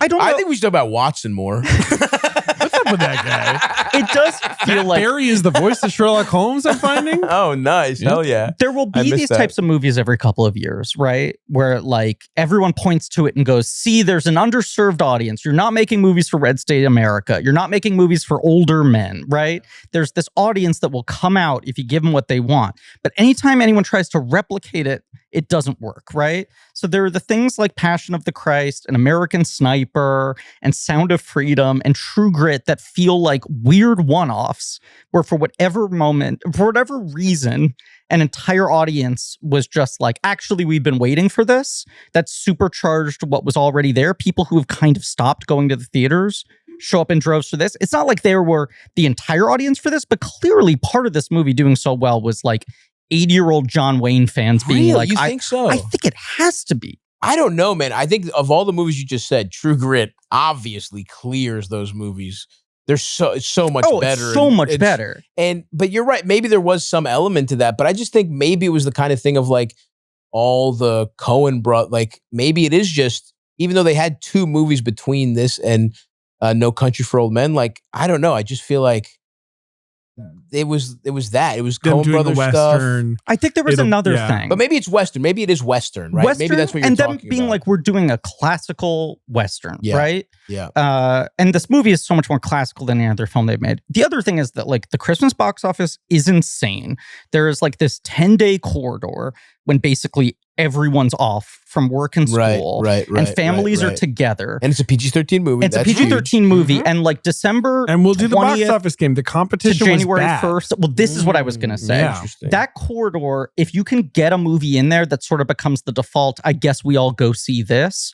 Like every day between December 20th and January 5th kind of plays like a Friday. You just have like a run of Fridays. And the two big movies that people thought were going to be the big blockbusters that Christmas were Little Fockers, which kind of disappointed.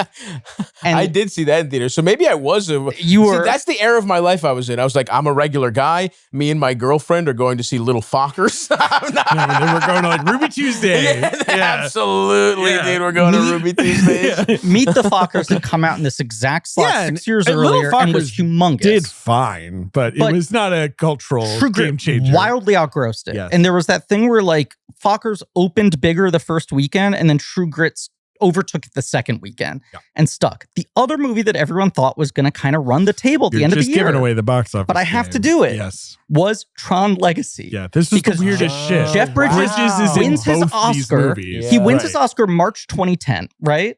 And then I remember December 2010, he hosts SNL and he's like, hey man, I got Tron Legacy and True Grit. And it was like, oh, he's got a big legacy blockbuster and he's got his like art house Coen movie. Right. And then like True Grit and Tron Legacy end up at the exact same number. And Tron Legacy is seen as a disappointment and True Grit is seen as a sensation. But in both cases, like Tron opens really big, Little Fockers opens big, and then both of them drop off and True Grit just stays. Right. And just kind of holds for weeks. And that's it sucks that a good movie needs so many things working in its favor to just do well. But I think maybe it's as simple as that. Maybe it's not the like, because they have a cult following built in. Maybe it's as simple as the two things it's up against on Christmas kind of suck. And here's even though they suck in a way that's important because they suck in a way that gets people thinking about going to the movies. Yes. And they're like, that kind of was bad. Maybe I was should go see a excited good for movie. this, or I liked the old one. Yeah. I heard this one isn't great. And then suddenly there's a movie that quietly plays well for grandpa and granddaughter. Right. And everyone in between. Right. I do think in the name value of it. But yeah, I don't know. I just like, I'm always kind of like heartened by how successful this movie is when I watch it. And I'm like, it's so deliberately paced. It's so thoughtful. It's so verbal. You know, it is like a movie that like doesn't. It's not action packed. It has stuff, but it's mostly walking around. But you start the movie. I mean, it takes like 15 minutes maybe before Rooster enters. Right. You got the slow ramp up of her explaining who she is, her being a little her pain adult in the narration, ass. which is from the book that it's framed by the adult version at the beginning and the end. But you know what's funny? When you say it's not action packed, you're never bored. But it's like. The way when you said it's rated PG-13, that kind of shocked me. When you say it's not action-packed, that kind of even shocks me a little bit because so much shit is happening. And she is, again, this performance is so electric that it almost feels like action movie scene. Her bartering feels like it's a fight scene, essentially. You know what I mean? I completely agree with That's you. the magic, though. That's right. Her bartering early on, though, you're just like, I'm all in on this girl. It's why this all my movie chips are on. is I want her to endlessly defeat watchable, this guy. and it's the magic that every great Scorsese movie has, where he's just like, for me, it's just identifying the tension in every single scene. Yeah. So every scene when you're watching it feels like the best scene you've ever seen in a movie. There's stakes to every scene. Exactly. That are like internal and that like cumulatively build to a greater whole. I mean, LaBeef showing up in her fucking bedroom is so weird and fucked up. I mean, and it's like tension. that's just what she has to deal with, and she knows it. Exactly. Right. She's not shaken. Like that's nuts. But she has to sleep with a grandma. Number one, which by the way, gets her those sick. Comedically hysterical. Yes. The cuts back to fucking her sleeping with the grandmother after she tries to rent a room. She's like, "Oh, it's okay. Yeah, you can sleep with Granny, whatever the fuck." It's so funny. And then has to deal with this stranger coming in a room, harassing her, being mean. And sort of threatening to basically cut in on her shit too. She's on a mission and he's gonna mess it up. LaBeef keeps messing up their mission. Yes. And also he kind of doesn't mean to half the time. 3 times? Yeah. He has 3 different returns. Yeah, they added some. In the book, he doesn't depart from them as much. I think they just thought it was like, it gives the movie a bit of a think it works. Yeah. I think it definitely works. But even just weird shit happens. The bear guy, where there might have been a lull, you get that guy to just mesmerize you. And then again, that scene where they come upon the like guys where it's like what's his face, Gleason. Would it surprise you to hear this is the only Coen Brothers movie I've ever auditioned for is the guy who gets shot in the leg. It's like a Tim coward. That's fucking hilarious. You would have crushed that scene. It is cool that it's Domhnall Gleeson. It like, is. That you're like, oh shit. And I always forget that it's him. And I'm like, wait, because he looks like shit. So you're kind of like, is that him? The only cool parts of the original were that part is played by Dennis Hopper. Hopper, right? And that who was like a Hellraiser. Robert Duvall is the Barry Pepper. Pepper. So those are the only two cool parts. It's not just that it's cool. And that famously, it's them. Duvall was a huge pain in the ass on set. Well, because you're watching it's like this these new handoff. guys. Exactly. Right. It's like Hopper and Duvall are like starting the new Hollywood movement and different acting styles, and they're in a far more modern film than everyone else. Yes, for sure. It's like, well, that looks like a bad gunshot you got there. Yeah, Hopper's the only one. Even Duvall's performance, Hopper's the one where I'm like, he's actually good in it, and he's the one that you could swap him and fucking Gleason, and it kind of makes sense. But that's part of what's interesting is it almost is a structure like the Odyssey, where there is a clear end goal in sight. But from the beginning, everyone's telling her, this just might not be possible.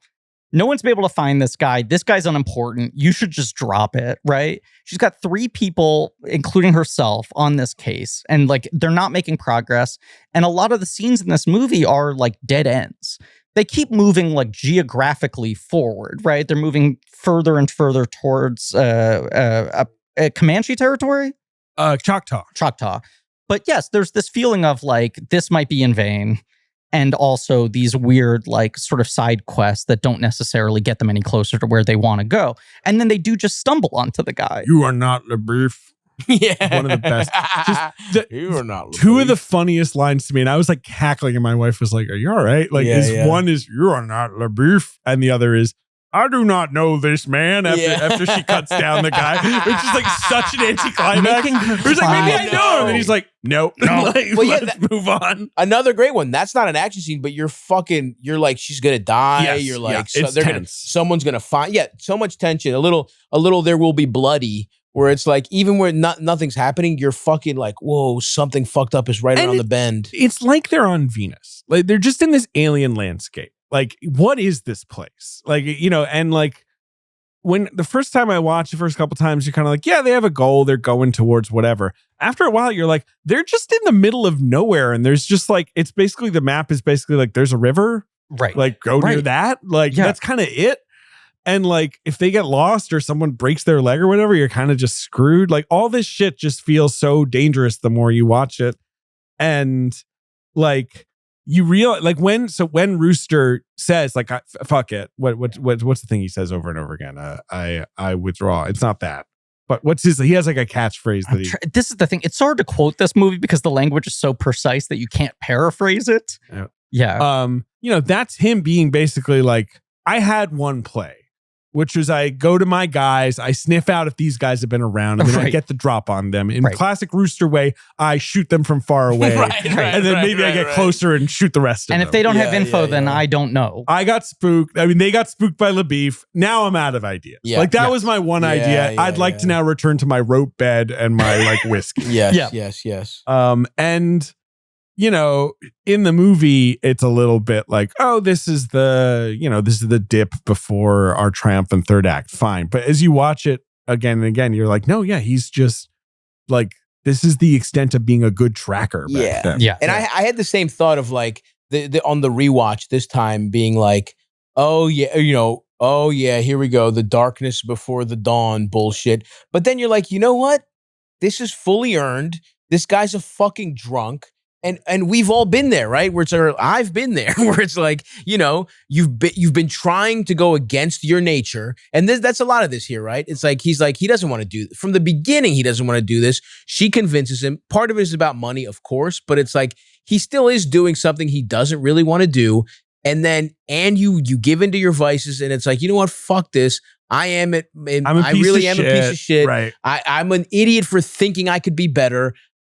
This now has not made me better. I'm now worse. Yeah. I'm the kind of guy who quits on a fucking little girl. I don't give a fuck. I'm drunk.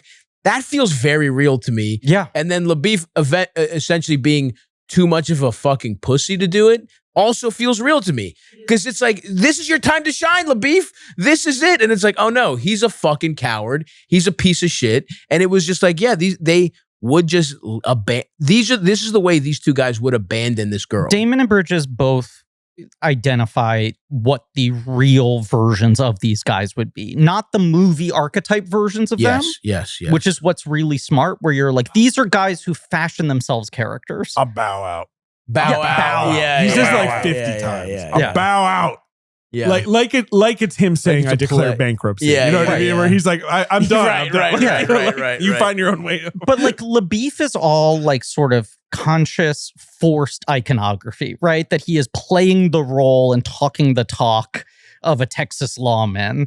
And then Cogburn's the opposite way, where you're just like, him having an eye patch isn't cool. Totally. It's not Snake Plissken. No. It's like, this guy's broken, right? Like, this guy's half of his body doesn't work. Of course. Like, he's like a fucking beaten down car. Mm-hmm. That's why I like that in the cornbread shooting scene, he does get a couple shots off. Yeah. And he also falls on his face one time and like gets tangled up in his horse one time. And you're like, balance. yeah, this guy's like a, D&D character where it's like, good dice roll. He's kind of a joke, but he's not like, he also is legit in other ways. And one way he's legit is that he's happy to just shoot someone's face off. right. And he's not going to be no like qualms whatsoever. Worried about that. Yes. And you do hear that, he fought with Quantrill during like Bleeding Kansas. This is all like background that you don't have to think about that hard. And he's so unintelligible that the first time I saw the movie, I didn't know what he was talking about for half the movie. Like all of his monologues about New Mexico, I'm like, I don't know what he's saying. It's just funny. But like he fought with Quantrill, who's like a terrorist, like who's just going around Bleeding Kansas, like doing insane shit. And it was like, he was like a hardened, crazy person. And that part of history is interesting. It's what Ride with the Devil is about. Remember, we covered it long ago. Yes. And like Damon LaBeef is like this other, like Rooster's basically like, I just need to keep going further and further away from civilization to do my shit. LaBeef is like, I'm from Texas. Like, we're proud. Like, this is a nation. Like, I'm a Texas Ranger. I have a badge. I'm proud of my badge. Rooster's like, I like my badge because it means I can legally steal whiskey. Right. And I'm a criminal with a badge, is Rooster. Yeah, he's like, I'm an officer of the court. Some asshole gave me this badge. Yeah. It means I can take your whiskey. Yeah. Like, and that has the force of law. Yeah. Well, the part of this film that gets me so much emotionally by the end is that, like, I think this is a very fascinating, precocious child movie, right? And that the magic trick of her performance is that it doesn't feel like a kid trying to play a grown-up. And that every scene, the innate tension is her being able to convince someone that she knows what she's talking about. As you said, it's why it helps to not see the father. That you're getting the sense to some degree. Just that tableau right at the start, the corpse. You see his corpse, right? Yeah. But you assume that she must be modeling behavior off of her father. That she must have learned things off of him. And that people at first interact with her as if like, oh, this is cute. This is a little girl who's memorized phrases that she's heard cowmen say before. And she can like parrot them back well. But it's like in her actions and in her consistency and in her quickness, she shows to people like, oh, I guess I actually do have to treat her like a grown-up because she's proving that she actually does know what she's talking about and can walk the walk, right? And where this movie gets to ultimately is by her being treated like a grown-up when she was a child and being validated in that way and then having this insane experience, she basically is frozen amber for the rest of her life. Like the sadness of the end of this movie is that you're just sort of like, well, she never grows past this. It's almost like that thing of people who get famous too young and then you're like frozen at 15 because that's when you became a superstar. It's like the mix of like the highs and the lows of what she experiences in this week of her life of being treated as an adult and then getting exposed to all of this is like, she's just stuck there forever. And so everything that's kind of like funny and charming about this like hard talking coming out of a 12-year-old, when you see it Elizabeth Marvel as a woman in her 40s at the end, you're just sort of like, wow, this woman's intense. Yeah. But she's talking the exact same way she has talked in the beginning. I mean, also, we got to point out at this time, women didn't really have freedom. Correct. Totally. So this is maybe an impactful moment where she actually really got a taste of it. And there is kind of no going back for her. But then in the future, right, exactly. she's, Exactly. what, She's an old she's gonna get spinster. some fucking husband who like tells her to cook dinner? Absolutely No, not. man. How many beans are in this movie? We haven't even talked about the beans. Talk about the beans. God, what's the thing? The hominy thing that they have, that like they're making for 8 or whatever. right? Where he's like, I like a big breakfast. It's like this, like tankard. Yeah, of fucking huge. beans. You know what's one of my favorite pieces of business in this movie? What's That he has the pack of tobacco with the string on it, almost like it's a tea bag. So he holds that in his teeth while he makes the roll. Yeah. Another tiny detail I love when the lady offers to give her a flour sack for 5 cents to carry the gun. Like, that's what I think the Wild West is, or like the sort of semi-Wild West is. Like, everyone is basically always like horse trading. Like, every item is usable. It is like a video game where you pick a flower and you're like, I could probably do something with this. Exactly. Like, this has got to go in my satchel. Like, everything's got to be used because like there's nothing, you want to like get something from the East, it's going to take like 2 months. Of course. Even a rotting corpse. Yeah, well, and that guy's like, I got the teeth, which is kind of my thing. If you want the rest, I'll trade him back. I'm not gonna fuck it. You guys want to fuck it? Give me a quarter. You know what I mean? Like, that's. If you want me to watch you fuck it, that's 2 quarters. That's 2 bits. No, I just love that guy. Also, incredible guy. I mean, the best. Like, where they're like, it's cold, and he's like, yeah, well, I have my bear thing. Yeah, my bear it's like, fur. yeah, that's unspoken. We didn't need to. We see the fur, we get man. the purpose of the bear thing. Yeah. I also like that I feel like they're so good at knowing when to do this. It's the Coen tone management thing, but that's the one scene where they kind of crank up the broad comedy of like, what if this guy just like sounds like a King of the Hill character? Dude, Can we get away with 2 minutes of a guy being like, I'm the bear, man? Yeah. But dude, but that's the Coen. It is the Coen magic because it's not only broad comedy, but it's also like mystical. It's the most it feels like Dungeons and Dragons. 100%. Where it's like who the fuck? Because at first you're like, is this guy a fucking zombie? Is a bear gonna kill them? Right. Then is some bear wizard gonna kill them? Then it's like, oh, it's the funniest guy you've ever seen in your life. He's actually so nice and helpful. Right. And like, he's like, yeah, that house over there won't be used right now. He won't mind much if you, toddle over the river. Yeah. I also think it's the key to a great Coen's performance is like them being like, it'd be really funny if a guy sounded like this. Yeah. Or if like a killer had a Dorothy Hamill haircut, right? Yeah. And then they hire the person, they're like, your job is to play this as seriously as possible. Right. But I'm giving you something stupid to do. Yes. Here's a voice, here's a costume, here's a look, here's a characteristic, but then like try to actually ground it as if it's a real guy. I think about every guy in this movie. Like the guy who runs the bridge, the dam thing. Like that's that guy's job. The lawyer. Like the facial hair in this movie. Their only form of their lives are torture, and their only forms of expression are weird facial hair. That's like, all they have. It's so many mustaches and sideburns and like shapes you wouldn't even consider. It's crazy. That lawyer is so good. That's what I would be, right? Like if you because like I watched Deadwood, right, which is like the best show ever.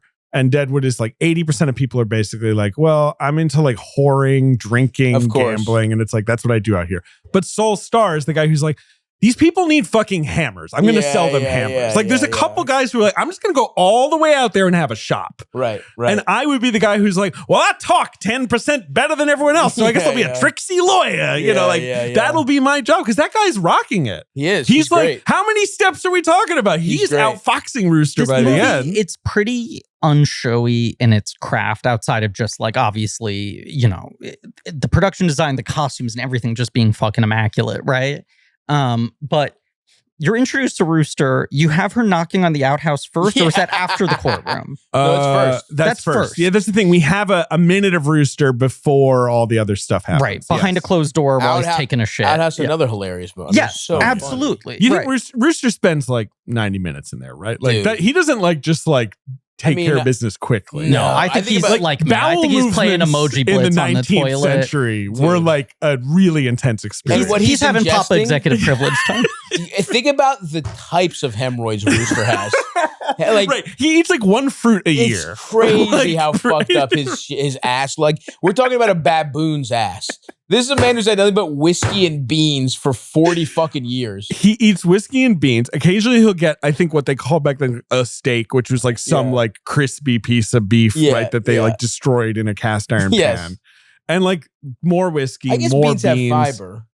I think beans are why people were alive. Yeah, Because magical beans actually, they do Actually enough not for bad us. for you. Yeah, Yeah, I've right. heard that the more you eat, the more more you you Cornbread? Yeah, Yes. that's what I've Cornbread. Yeah. Peppers, maybe? Just Yeah, raw yeah. peppers. Yeah. I don't know what else. What was people? Not a lot you of know. greens. No. No. No. Stavi, my dad, when we were growing up, would Mhm. wake my brother and I up and then go, and now I'm having pop executive privilege time. You guys just got to be ready to go in an hour. Awesome. And he had boxers with a bunch of paper towels stuffed in the back, Hell yeah. 4 newspapers under his arm, 2 mugs of coffee, goes into the bathroom, closes the door.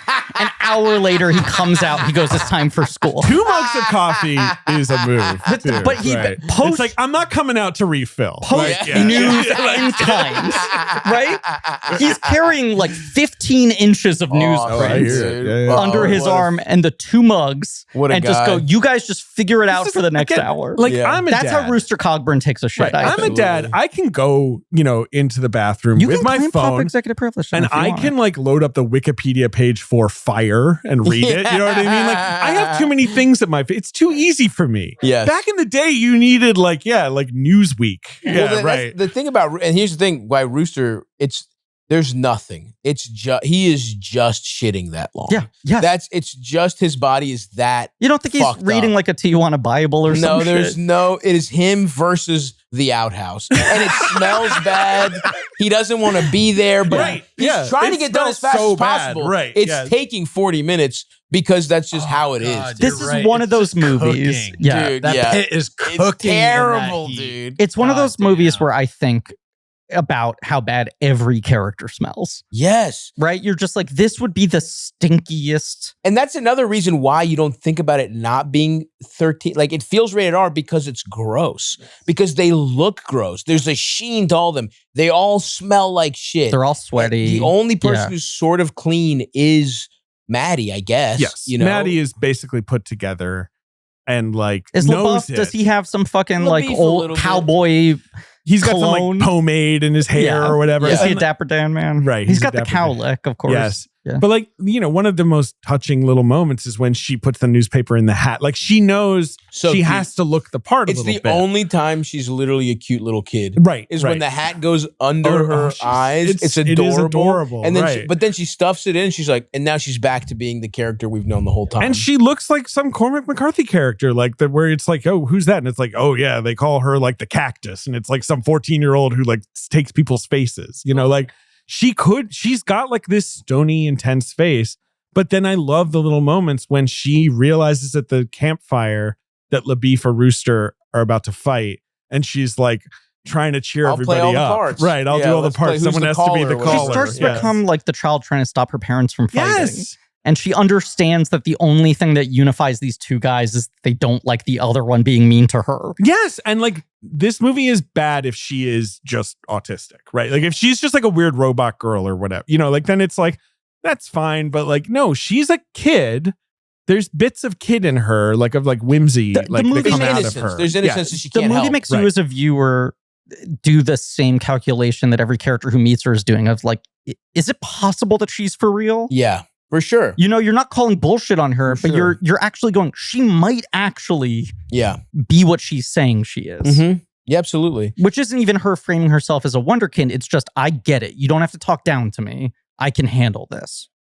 But yeah, okay. So what are some other, that we talked about the Deacon Matthews, the trial. I like keeps kicking the kids off the porch. It's just a fun little moment. I don't know why. It I just know. seems like he's done it a Yes, million they times. clearly have a rapport. Yeah. I need That to was just awesome. call him out by name because I've misattributed it so many times. Leon Russum is the sheriff who recommends the 3 trackers. and says he likes to pull the cork. And says he likes to pull the cork. He's Right. in Lebowski briefly. Oh yeah? He's in Star Trek 6: The Undiscovered Country as chief in command. I don't remember what that part is, but it is just my favorite chunk of dialogue where she says, "Who's the best marshal?" And he takes a pause and he goes, "I'll have to weigh that." And the decision to just be like, let me actually think about this before Yeah, I say yeah. it. And then it's William Waters is the best tracker. He's half Comanche and it's something to see him cut for sign. And he's playing it like he's like It is true. overjoyed. It's like a video the movie game level in his select. mind It is. being It's like, It's like pick this your guy's got character. the tracking skills. Right. Rooster's the killer. Blanca's a big green guy and he's got electric powers. Yeah. You got to hit Y. over and Dalsim over. stretches really Yeah, far. yes, absolutely. The meanest is Rooster Cogburn. He's a pitiless man, double tough, and fear don't enter into his thinking. Loves to pull a cork.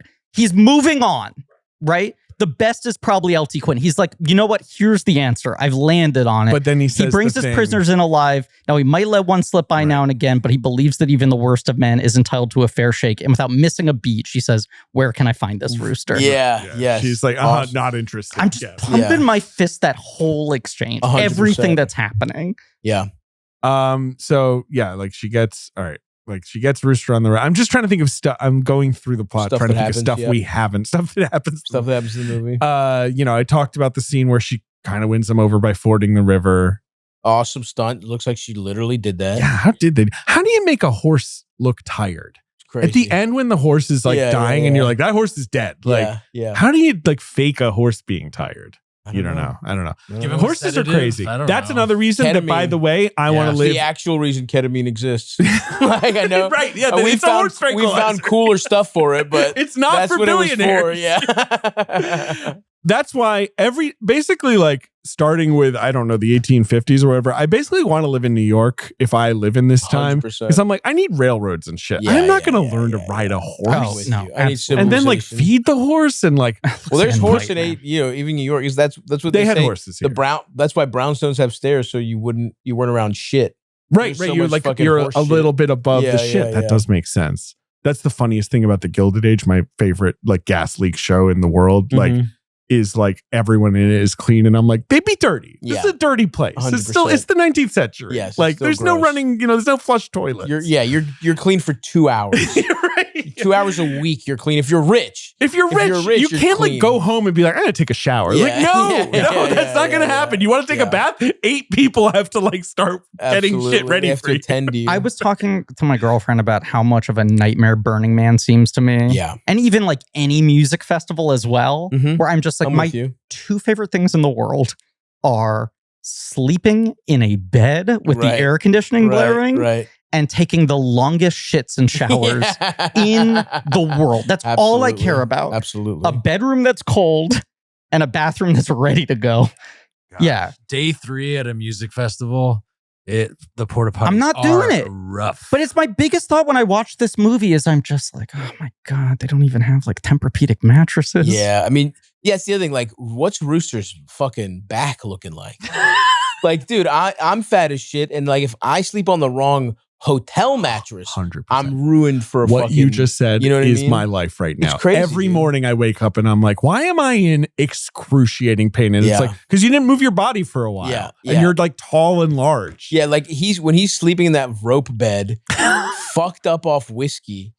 I'm like, this is crazy. He's always drunk, right? Like that's how he deals with They're it. in pain. But even still, that makes the balancing act of it even more impressive that he's staying in there. Yeah. I mean, No, he is also, impressive. He refers to it as a rope bed himself. It's not like we're being rude. No. Yeah. No, we're not being rude. He sleeps on a bunch of ropes. And that's the thing about Rooster as a character. It's like what his greatness is eroding every second. Like he probably was a specimen that could ride forever. And he could, the cornbread shot, if you catch him 30 years ago, he's nailing all those. Like that's the thing about him is that he is the fucking remnants of a fucking Terminator. Yeah, like when he's one of those HP. terrorists or whatever, yeah. he's a fucking machine, but he's a piece of shit. But it's like, and yeah, you're catching him at like, this is the last little bit of this guy being a fucking legend. Right. Like living in a world this tough, right? It's going to break you down one way or another, right? You become evil. You kind of become broken and crazy like this, or you become like LaBeouf and you just sort of try to like put your head above all of it and not really engage with it. But yeah, this is a guy who's just like lived this life for so long that has kind of taken everything from inside of him, which makes his reveal gradually that he cares about her so touching to me, because this guy almost thinks he doesn't have emotions anymore. Yeah. Like it's like, I just lost those back in the trail 10 years ago. For sure. Yeah. And maybe he has. I mean, maybe he doesn't until he finds her. And then in terms of shit that just happened, it's like, so, we've covered the little fucking, the shack, which is one of my favorite scenes. And then LaBeouf getting absolutely got. Just not even able to get one. Like, what did he think was going to happen? LaBeef And getting leaves. dragged. Dragged, And then like getting the shot. humiliation of Rooster being like, should I take your Digging tongue around out? in his mouth? Yes, like Those dirty ass fingers we were just talking about, completely in his fucking mouth, yes. dangling away his already fucked up tongue. It's brutal. He leaves for the first time after the first night, right? So there's the They have the campfire where first they're after the- fighting, and then the Yes. morning, the argument No, about he whether or not leaves- he can shoot. He leaves for the first time as soon as she fords the river. Right. He's like, I'm out of here. They do the campfire that night, don't they? I guess so. They do Oh, do do a they? campfire. And then early the where next he has morning his is when they whole- do the shooting thing, and then he leaves. He's like, I just fucking hate this guy. I'm Right. sorry. I wish you all the best. Then, right, the bear man, the body Right. hanging from the tree, the cabin with Donald Gleason, all that happens without LaBeouf. Right. And then he interrupts Right. their like He fucks the stakeout. plan up, yep. Yes. Right. Unintentionally. And then comes out of it. It's so much worse for wear. Right. And then they're like, I guess they feel bad. They're like, they're like, okay, we have to like drag you around now. And Well, she feels bad. That's the moment Yeah. where she starts to show some like. because she's like, he like stood him It down. was brave. It was yeah, brave. exactly. Like Yeah. he was going to Credit draw where credit's on, due, yeah. right, on the, what's Ned Pepper. And another incredible line is, it astonishes me that Mr. LaBeouf has been shot, trampled, and nearly bitten his tongue off. And yet not only does he continue to talk, but he spills the banks of English. Yeah. Which just anytime Rooster says anything that eloquent, Yeah, it's like, yeah. "I don't know, it's so much funnier. He takes Yeah. like 4 minutes to say a line like that. It's like so anyway.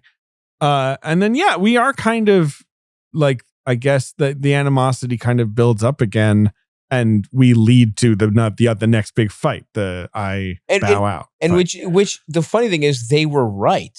They were just a day early. Because this whole plan, he's like, my only hunch is they're going to their claim, and they just beat them there. Right. Because they 'Cause literally then wake they up. do show up. If they going don't have way. that fight, they're fully. And by the way, if he doesn't get drunk, probably there's no big deal, right? Because the whole 'Cause then fight they is would just because show he's- up. Yeah, it's Yes. just like, all right, let's get a night's rest, and then we got the drop on these guys. Exactly. Right. And instead, Maddie finds Brolin. What's Brolin? Tom Chaney. Yep. Shoots him. Awesome. I so love that. sick. Right. Both times she fires a gun, she does get knocked on her ass, which is what would happen to me if I fired a gun. Yeah. Because that is what happens. And guns back then sucked. Like, it's shooting like a dumb metal ball at you. It hurts. It doesn't necessarily like kill you. And he's just like, my life sucks. I hate you. But he grabs her and like she's the hostage.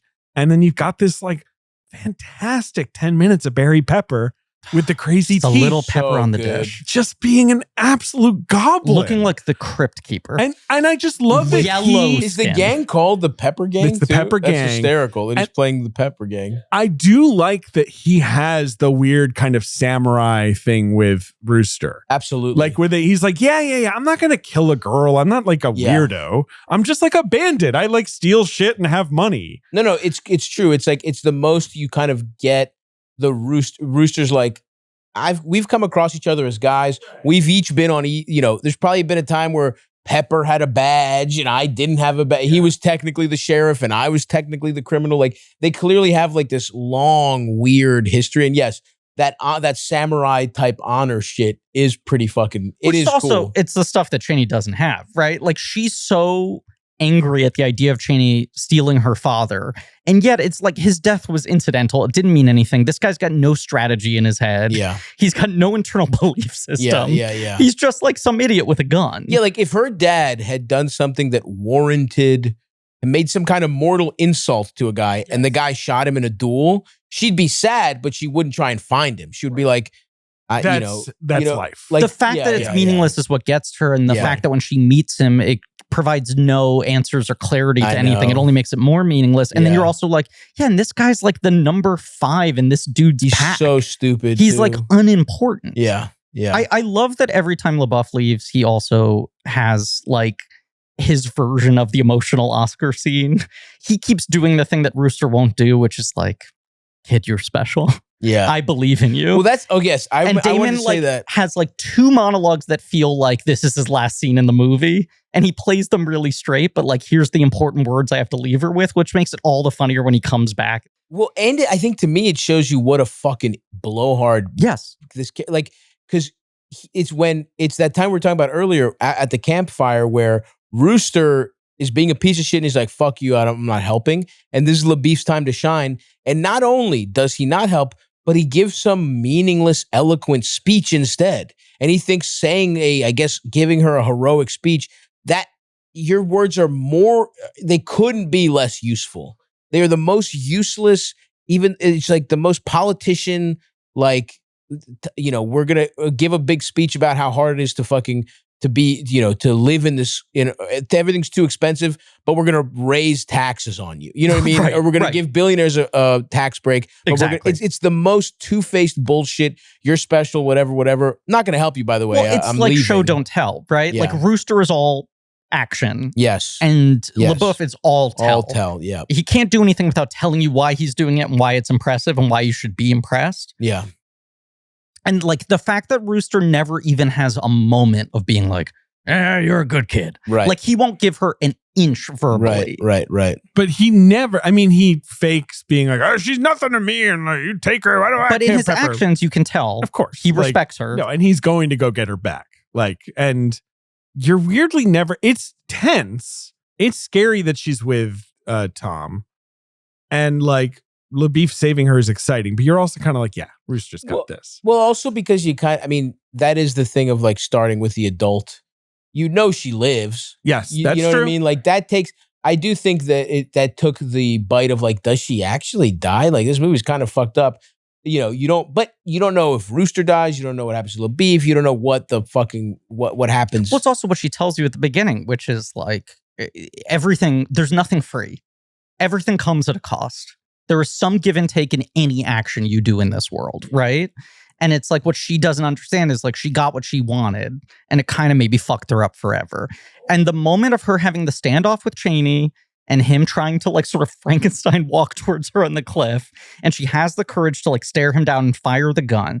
And the moment when he shoots, not Gleason, but the big guy with Gleason, is so good because there's a really quick shot to Hailee Steinfeld of her being like, oh, I've witnessed a man being shot right in front of me. And you realize in that moment, this is the first time she's seen this. Totally. Right? This character, you see her going to a public hanging at the beginning of the film. It's not like she's never seen a dead body. She's seen her father's dead body. No, but this kind of like standoff, in a fiery cabin she's never seen before with like sweaty men.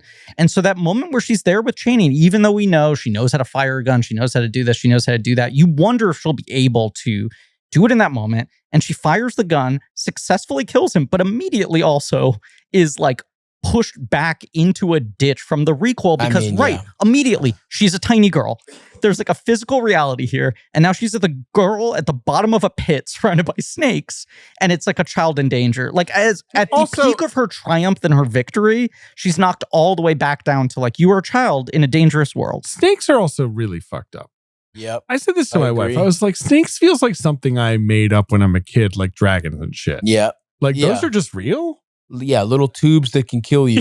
Right, that just like come out of nowhere. Do you get into these conversations? Poison in them? Like what the poison's crazy. Do you get in these conversations with your daughter? I feel like look who's talking to as a version of this joke where it's like, wait, so which things are real and which things aren't? Yeah. You're telling me dinosaurs were real, dragons are not, snakes are presently? I'm not getting into that with her yet because I like that she just likes unicorns. And I had a great convo with her the other day. Did I tell you this? Where she had bad dreams and I was like, dream about something nice. And she was like, what? And I was like, dream about unicorns. And she's like, okay. You want to know my unicorn names? And I was like, hit me. And she's like, poop. Poop Pretty a unicorn. Pretty Johnny. Good. And I was like, Johnny. Johnny and like, Poop. Poop Johnny. And Johnny Poop. That was the 4. 4 beats. She did 4 beats. She did 4. And I was like, it's one of those things where I'm like, oh, that's kind of funny. That's like, kind of oh, you're funny. like doing slightly more complicated humor now. Like, Yep. Anyway, she's not leaving any meat on that bone either. No. She found every She worked out all 4 corners of the square. Respect. Yeah. But yeah, I don't want to tell her unicorns aren't real because, I don't know, what do I care? Maybe they are real. But you're right. Snakes do feel like a thing that should be. They feel fake. Yes. They're like from the Bible, and you're like, yeah, that's like a monster from the Bible. That's not real. Just beyond that, here's this girl at the bottom of a pit, right? She's immediately scared and crying. Like she's showing vulnerability for the first time, basically in the entire movie. Just from being down there, being hurt, feeling stuck, calling out for Rooster, not hearing any response, being also, like, there's a good chance no one ever finds me down here. And what's empowering her the whole thing is this absolute like mission, locked in. The mission's now over. Now she is just a little kid in the fucking pit with nothing to drive her, nothing in her furnace All the coal has been burned. You just fucking killed the guy. It's Jessica Chastain at the end of Zero Dark 30 being like, what the fuck do I do now? I killed Osama bin Tom Laden. Cheney is the Osama bin Laden. He's though. Osama. Yep, 100%. And it's also, it's also the most on the nose. I mean, this at the core, this movie is one of my favorites of like, I'm a big revenge movie guy. Totally. And the lesson almost always is it's not worth it. It's not going to make you never feel better. worth it. It always fucks your life up more. And this is, they hit that in multiple ways. I mean, we talked about it a little bit. I'm sure we'll talk about the end a little more. But this, in the moment, is the most on the nose. The gun you fire to kill the guy backfires and leaves you in a pit of dead bodies and snakes. Right. I mean, that's the most like granularly and in the biggest sense. The metaphor is so loud. But yes. it's But it works. the It whole thing totally that's been works. driving her has suddenly like dissipated, and now she's got nothing, and she's in danger. And to like reach for a dead body while she's kind of like whimpering, right? Like she's clearly like, okay, but I still have enough wits about me to figure out how to get my way out of here. Gotta get the knife. You off the pull dead for body. a dead body. It's a fucking skeleton body with a knife in a sheath, and then you reveal tummy full of snakes. Crazy It's a lot visual. of snakes. Crazy It's visual. not one to snake. see. Yeah, you A really hate tummy to see full that. of snakes. Knifed corpse full of snakes is a fucked up visual. Not just like, dude. oh, there's one snake hiding here, but like a full belly of snakes. And they're all rattlers. You hear the rattling. You know they're poison. It's not just you're gonna get bitten. You're gonna die. You're gonna die. And like I was shocked when the first time I saw it because I didn't think I hadn't read the book yet. Like, but I'm like, she loses her arm. It feels so cruel. Like I was upset the first time I saw this movie. Now you're just like, yeah, she needs that. Like it's like her battle wound. And like it means like she can just be this like the woman she becomes, like rather than having to like deal with some but gentleman also the caller cruelty or of it, whatever. right? Is like Rooster comes down there, right? He shoots all the fucking. God damn, he is in Terminator mode then. Like then he's in full battle mode, like the last HP or the he does the fucking clock, bang, bang, bang, bang. Yeah, He does the X over the snake he bite does. with the knife, which I love, and then sucks and spits out the venom, right? Then pulls her back up. And then this thing where like the sky turns into this bizarre fantasia as the score is swelling. Those shots are like unbelievable. Horseback, different levels of sunset. It's just like on the nose, beautiful cinematography. But like, it's do it. so But also gorgeous. part of the implication is that painting mode. she's like hallucinating. Like it looks like Starry Night. Yes. And she's just like looking up at the sky as this guy's riding along. And as he realizes like the horse is giving out, I gotta stab the horse because the panic from the stab will make it run a little bit faster for a shorter period. And she's calling out, don't do it. I know. Don't hurt the horse. Blackie. This world is too like cruel. Can't do it. Horse is fucking dead. He shoots the horse to put the horse out of its misery and then just fucking picks her up. I know.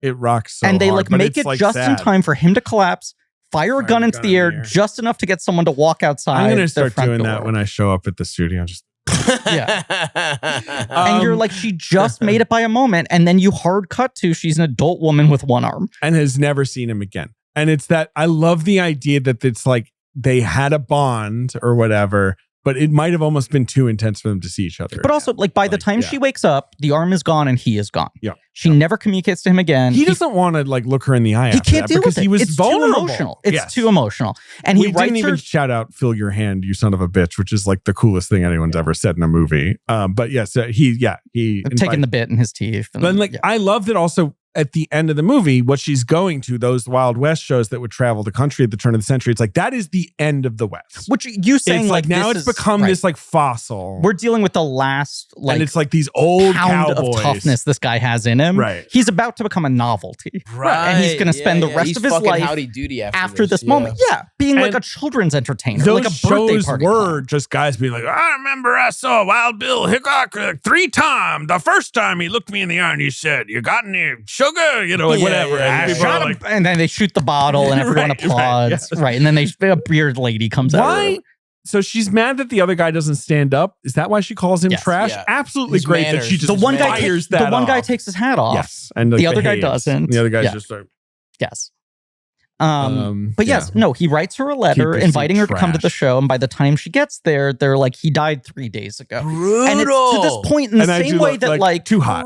Yeah. Like they're like, it got kind of hot. Yeah. not really a warm If weather there was guy. a breeze, then you might have made you might have reconnected with the most important person in your life. You were, I mean, the amount, and you get the sense that this is not a woman who like looks forward to a lot. And her life has not been easy. And yes, I think the biggest tragedy is the heartbreaking part of this is that she peaked. This was the best moment. This was the worst. How do you top this week of her life? It was the most alive she ever was. And to Ben's point, you're not, like this was the week that she triumphed over being a woman in the Wild West and being a child. She escaped the dangers that like being, being that kind of person, you were in danger and you overcame all of that. You earned the respect of like tough fucking killer cowboys. You killed one. Yeah. You personally fucking killed the guy that killed your dad. And your reward for that is you'll never feel as alive. You'll never feel, you won't be able to relate to people. You probably were kind of a weird person to begin with. Absolutely. Who does this girl even become if she doesn't do this? That's the thing. She's probably kind of annoying. An odd you know what I mean? Who keeps the books. Right. The only alternate path for her is if they successfully talk her out of going on this mission in the first place and go, now you got to go to finishing school. Yeah, she could become like a where they're like, teacher. put down the fucking gun and the hat. We're going to teach you how to talk and walk like a proper lady, become a school teacher, and then marry someone. And then like the woman she is at this point, at the end of the movie, you're like, she could have been like a sassy lady who owns a saloon and doesn't take any guff. But she's almost like, that's like a parody of a person. I'm just going to be me, right? And there's no place for me in this world. And she's not, Elizabeth Marvel's so good with such little screen time in this. But like, she won't let on how excited she is to see Rooster. And you can tell. In the same way that she feels like if I shoot Tom Chaney, it will resolve my anger about my father being taken from me. She clearly thinks if I get to have one final emotional conversation with Rooster, the conversation that wins Jeff Bridges the Oscar, this will all come together for me. And she gets there and they're like, no, just by happenstance, he died 3 days ago. This is a little too hot. Life sucks. And then she sort of says, like, I heard that LaBeouf's maybe still out there. He'd be 80 now, probably. I never got in touch with him. Probably not. Right. Yeah. He's probably dead. And then she just walks off and it's just time comes for us all. That's the best thing. Tough. That you're just like, oh, that's it. And then you're like, yeah, of course that's it. There's the nothing good. Right. The ending line she delivers as if there's more to the sentence. Right. She you doesn't. think she's about to say one last She goes, time comes for us all. And you're like, what's the end of the thought? Done. Walks off. Music swells. Directed by Joel and Ethan Coen. It's a perfect movie in my opinion. It was incredible, and yes, so heartbreaking, and even the LaBeouf thing. She's like, even in that, she's like, she's still holding out hope that at least she'll see LaBeouf. I think even in the way she says that, it's like you can tell she wants this so bad, and that's, you're right. The actress' name, you said Elizabeth Marvel. Yeah.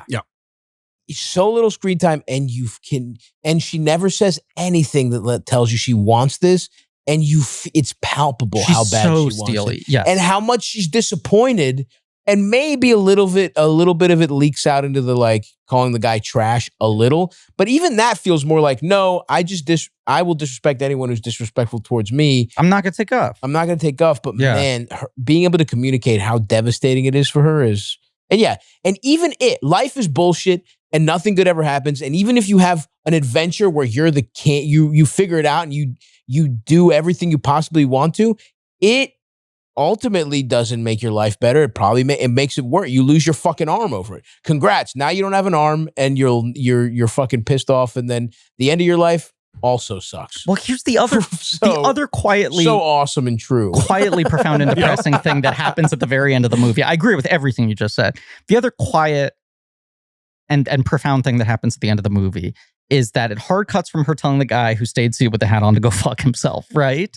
And then she says she got the casket. She tracked down Rooster's body. Right. So she could try to bury him properly. She got it out of that like random cemetery. Right. And what's written on the casket says, Cogburn, Yell County, hold at station. Same thing her dad's casket. Right. It's just got like a fucking shipping label on it that's like trash, you know? But that's how they labeled her dad's casket. Yeah, yes. So she just gets the casket and then it hard cuts to her standing at his gravesite in the snow on top of this hill. And in that shot, she's aged another like 20 years. Right. She's got old age makeup on. So it's like 20 years after the moment where we're not seeing her bury him. We're seeing her return to the grave. And you can just fill in the blanks and be like, I guess she probably just comes back here and checks on it a lot. that the closure she never got with this 100%, guy, she just 100%. comes back and was like, I need to have him in a place where I can go visit and just stare at him steely-eyed and then walk away. Right.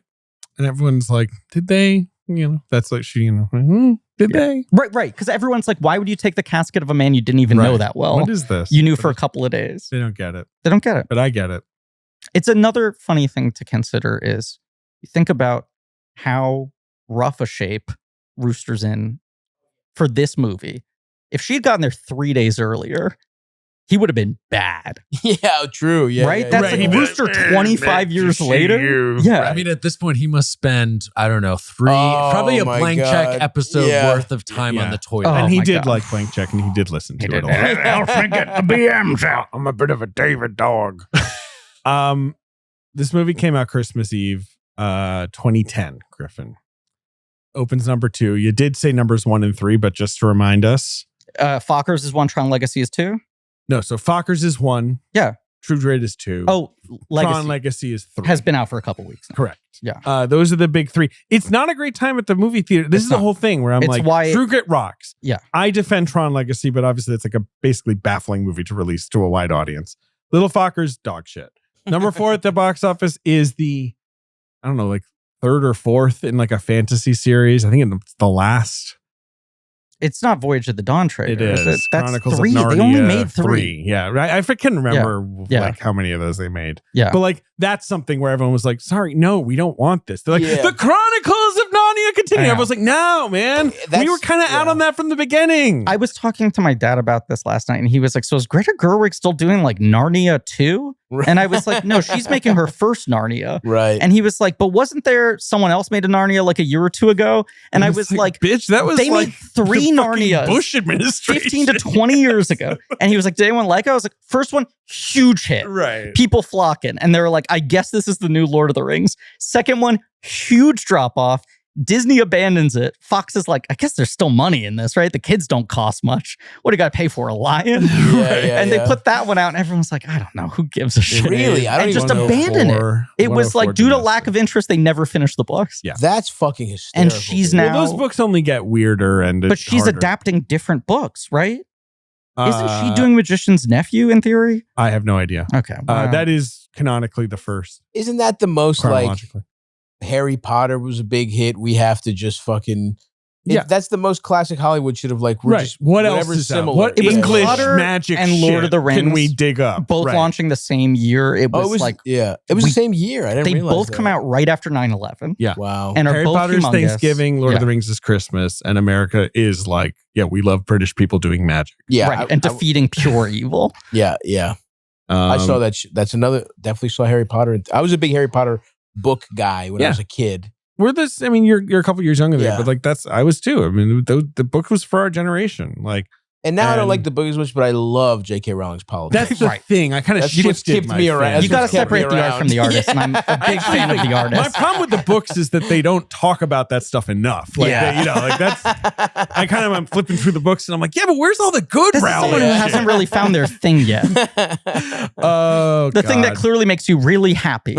You sit back with a I know. cigar and tweet, The and I go, most- what a happy woman you seem to be. right observation in the world, but like, can't she just buy a yacht? It's crazy, dude. Like, get off your phone. You want to look at Twitter? It's crazy. That sucks. It's crazy. That sucks for no matter you can like buy anything you want. You could like be like roast me a swan and someone will be like, I'm on it. Like fine, I mean, I'll fucking in a kill weird swan way, for you. it's the true grit shit of like anyone who's got the making of who wants to be rich as fuck can't chill. Yeah, right. You They're have to like, be no, a I gotta fucking get mad piece about of something. shit. Right. That It's that, needs right. Anyone more who money. wants to be president is Yes, innately I'm kind gonna of be a piece of a shit. psychopath. There's not one Yeah. good person that's ever wanted to be president. Not one. Number 5 at the box office is okay.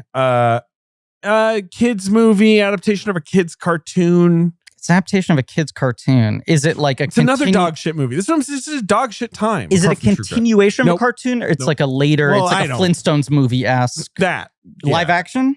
but with a Smurfs. cartoons. It's not Chipmunk. It's like Smurfs. It's not a but Smurfs. It's not Smurfs. But it's one of these. It's like there's a CGI There's thing some with some real actor people. who's wants to kill himself Garfield. every night. It's not that, but again, Tell me, the source material is like Saturday morning cartoon? yeah.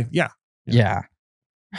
Captain December Underpants. 2010. I'm trying to think of like what the shitty, and this is one that I imagine just didn't really work. In the No, same. I mean, I don't think the movie's good, but I think it, it probably. Yogi Land Bear? of the Lost. It's Yogi Bear. yeah, It's Yogi Bear. Yogi Bear. Yogi See Bear? that one? Yeah. Quietly a hit. Aykroyd and Justin Timberlake. Timberlake. Of course, Dan Aykroyd and Justin Timberlake are the wow. voices of Yogi Bear. And like, who's the real life Tom actor? Cavanaugh is Ranger Smith, but then Anna Faris is Tom like Cavanaugh. the reporter.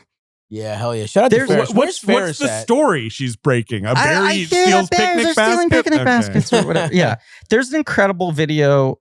It's so well done that people thought at the time was this like a VFX artist on the Yogi Bear movie going rogue, and it was just like posted by some anonymous account.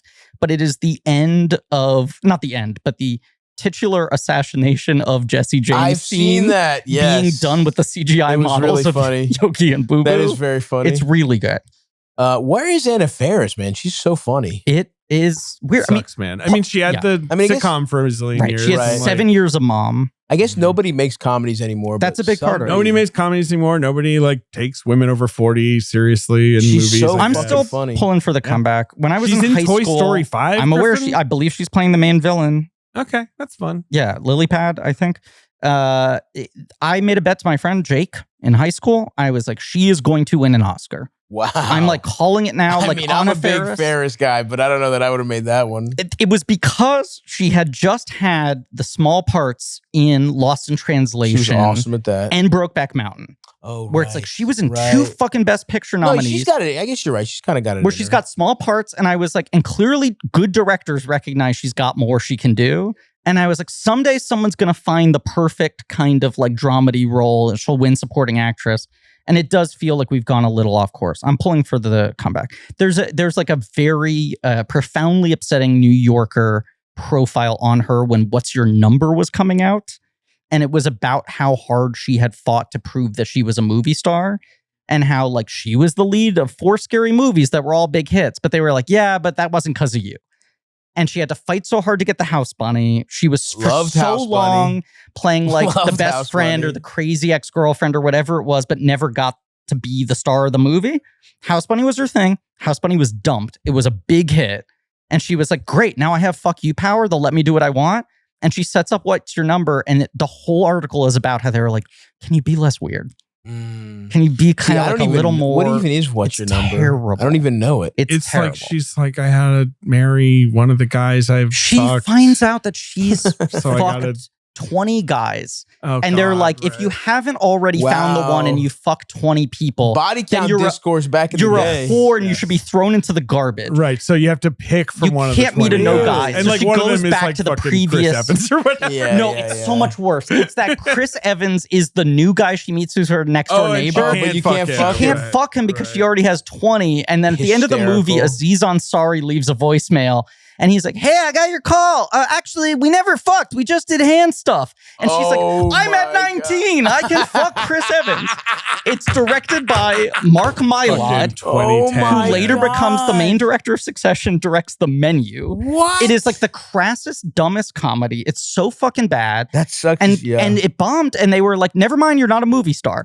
And then she goes to CBS. And the crux of that article is she's like, my dream project is I have been developing comedy single white female.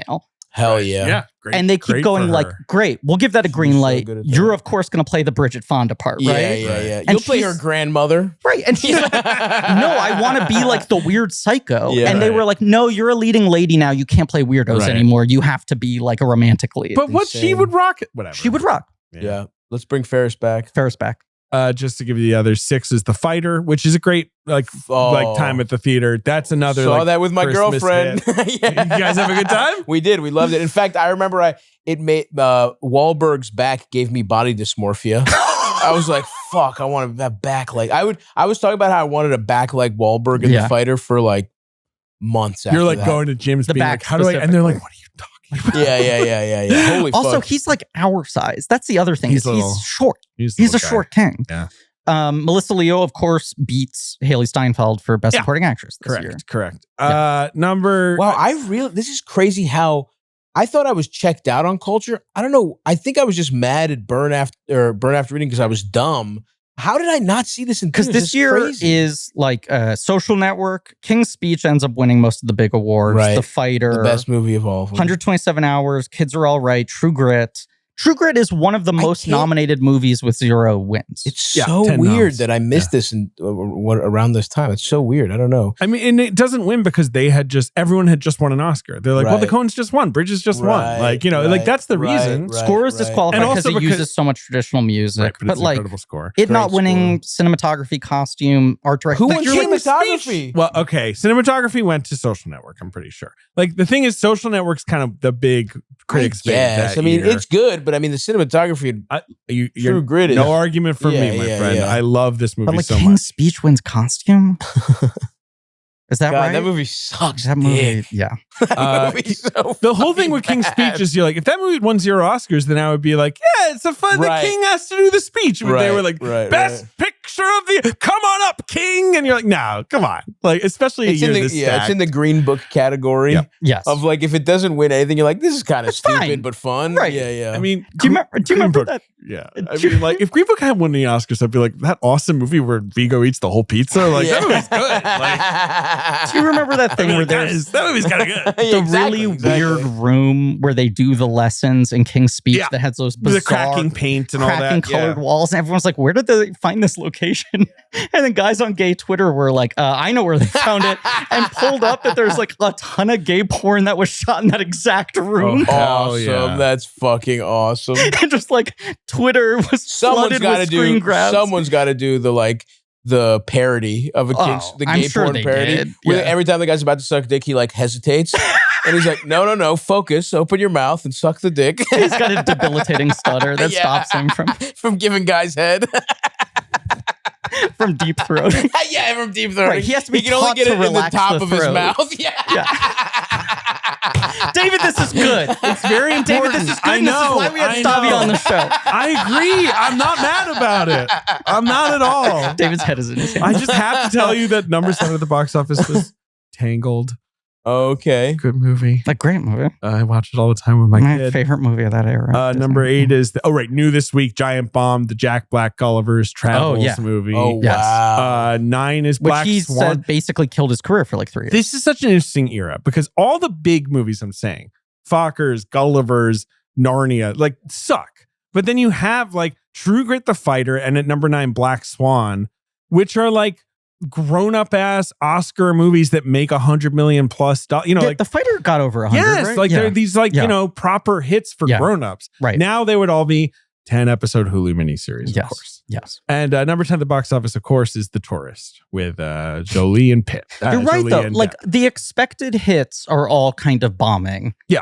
And then actual So good audiences shit's are like, I doing guess pretty I'll well. see the movie where the girl like rips her nails off and like makes out with Mila Kunis. This is a movie. Right. Fine. I don't want to see I mean, that Narnia. movie's humongous. That Yes. movie's awesome. That's like this was a It's year. just funny that mainstream America was like, yeah, Black Swan, fine. I'll take a piece of that. It feels like this was a year where 6 out of the 10 Best Picture nominees made over $100 million. It's a stacked year at the Oscars. Because It's a Black great Swan, year. True Grit, King's Speech, Yep. Toy Story 3, Fighter. we forget Ooh, the Story Fighter 3. Toy Story Social 3. Network probably was got like close. 90. Yeah. Yeah. Of course, Winter's Bone made $400 million. Uh-huh. Inception. Inception. 6 Like there's a summer 6 movie of the nominees. Wow. that is Yeah. a huge like Right. original hit, and all that. But that's the thing that it feels like we've lost is like family together on Christmas. And they're like, I heard Fokker sucks. I guess we should go see the Coen Brothers Western instead. Yeah. Today you'd be like, I heard Fokker sucks. I guess we stay home and watch YouTube. Exactly. Yeah, you're right. Absolutely. This was the There's last no let's gasp of- try seeing something a little off the beaten path. Yeah. Although No. Christmas still might be the one Christmas time is the best where time. people go to the movies. because people are tired of staying at home. Yeah. With all the family. And Yeah. it's such a tradition of like go see a movie. I mean, Nosferatu made a ton of money at Christmas. I loved it. Nosferatu. I loved seeing that shit. I'm so excited for that. For For what? his For next thing. Werewolves? Yeah. You're excited for Werewolves? See that again, that to me is That is kind of like parody shit. that. The way we were talking about the Yiddish policeman's union is too on the nose. Yeah. Him being That like, makes they do fucking werewolf It was another make- one. which by the way, I will again. We'll be there day Yeah. one, Yeah. but it is like where like it's not even the announcement of next Christmas, Robert Eggers fast tracking focus features Wolfs with a V. Yeah. I was just like, my guy, don't play into the bit. I know. But that's all he wants to do. You're cruising for a What if bruise he in was here. like, I want to make a movie about like the Black experience at the sort of Harlem Renaissance. People would be like, you don't want to do like werewolves maybe in like Eastern Europe? What about that? I do think sometimes though those kinds of guys gotta fucking whiff that hard, do something they shouldn't do, so that when they go back to Wolves, people are like, "Thank you." Maybe the producer advice is like, "Hey, keep that in your pocket. Do something weird." You want people asking for it rather than being like, "This shit again." And I love Eggers, and my favorite part is like I wanted to just stay in the market that Holt is running through to get to work. Like he is so good at making these worlds real. It's like the Coens in that same way where you're just like, fuck, I'm thinking about this guy in the background. Yeah, dude, the Roma shit. Life? Like that, the inn and they're dancing and all that shit. Like, it's that stuff is so, I mean, the rest of the movies are great too. And but god damn, he is so good at the world, man. Yes. He's so good. Yeah, no, that's in a way that he might be one of the only guys that's better than the Coens at it. They're in the same zone. The Coens are better at the little characters being more fleshed out, but the actual setting and the design and all that kind of shit, I think he's better. Well, he's also, I mean, his whole thing is just like obsessive research, which is, it's awesome. Right. That's my favorite, like even like sometimes I want a little more action, a little more meat from his shit, but man, the worlds are so good. Nosferatu for me, I generally enjoy, but the castle stuff, Holt going to the castle and getting fucked with, the weird villagers, the actual villagers, all that shit. I was just like, this rocks. Once he went back and he was like, there's a vampire coming, I was like, that's fine. But I really just liked him going to see Count Orlok. Yeah, that was fucking awesome. And then them having dinner and Orlok being like, that picture is so beautiful, your wife, all that shit. And the thing about wife's pussy hair. Did your wife bring any pussy hair for me? She kind of does, right? Yeah. Just walk in on your fucking dead wife entangled in fucking Nosferatu's dead body. Damn, dude. They died like fucking. Turbo cucked. Good. Yeah. I guess we dealt with that. Bury them together. All right, come on. Let's wrap this up, man. I'm the thing about Graf Overlock, though. What's up? He loves to pull the cork. Yeah, it's blood in there, though. Yeah. Blood's in the thing. On top of pull the cork, another thing I love is anytime you watch an old-timey movie where characters talk about drink. Singular. Yeah. Right. Yeah. You've resorted to drink. Well, their he's water addicted to drink. I mean, there was no water. Yeah. You kind of had to just drink really shitty fucking watered down beer and whiskey. But it's never drinking. It's not he drinks a lot. He's a man of drink. He drinks. Yeah, he's a man of drink. Absolutely. Singular. Stavi, thank you for being here. Guys, thank you so much. Yeah. Truly a pleasure. This was so fun. I love the show. I discovered Very it. absurd. I discovered it in a bad time. And that's when people find blank. Yeah. I was at my absolute lowest. I had gone through every other possible podcast. Yeah, exactly. It was the NBA off season. There was nothing there were no pods to listen to. Zach closed out, taking a break. I think Hattie started listening the second they took her arm off. That's how she got so miserable. I actually want to know, right? What were like, how did you find this show? No, I literally was just like, at a point where it was like I had worked so hard for so long and I had gotten so like fat and addicted to drugs and I needed to go dry out in Baltimore. And I couldn't be with my own thoughts. And I also am like, in the last couple of years, I've always been kind of a movie fan, whatever, obviously like being a little kid and we would go to the library and get movies that way. But my family was, we're Greek and all the media we consumed we were never huge movie people. And, I'm trying to get into it more and more. And so, that summer I was like, I have to lose weight. I don't want to be with my thoughts. I want to also maybe act a little bit. I want to learn how movies are made, whatever. I would listen to like movie pods and there's not that many of them. And then I was just looking up, even though we have like, afterwards, it's like, it's clear we have so many mutual friends and it's kind of weird. There was never an intersection before that. And we're both kind of in that weird 2016, like we started Come Town, We're the saying that. Doughboys. There's a weird the wave. 2016 wave Yeah. of podcasts that It's we like were all the in. second wave where Yes. we were all kind of like, We're I mean, there's a into lot it, of podcasts. right? This won't work. Comedy Bang Bang and Marin already exist. Right. It's like Who's- there's 8 podcasts. This American Life, Comedy Bang Right. Bang and Marin. Serial. Nobody else. Yeah, There's no Serial. room for anyone else. We're all done. Yeah. And so, but for whatever reason, and I found it and I just fucking, I love the show. And it also kind of, the way you guys go about it with the actual directors is really fucking cool. So huge fan. This was so fun. We were talking about how much we love you and how great you were on Doughboys, and then I was Thanks, doing the man. Doughboys Yeah. live show Yes, in we just met DC, in and DC. you were in the lobby of the hotel, and you were like, "I saw the show was happening.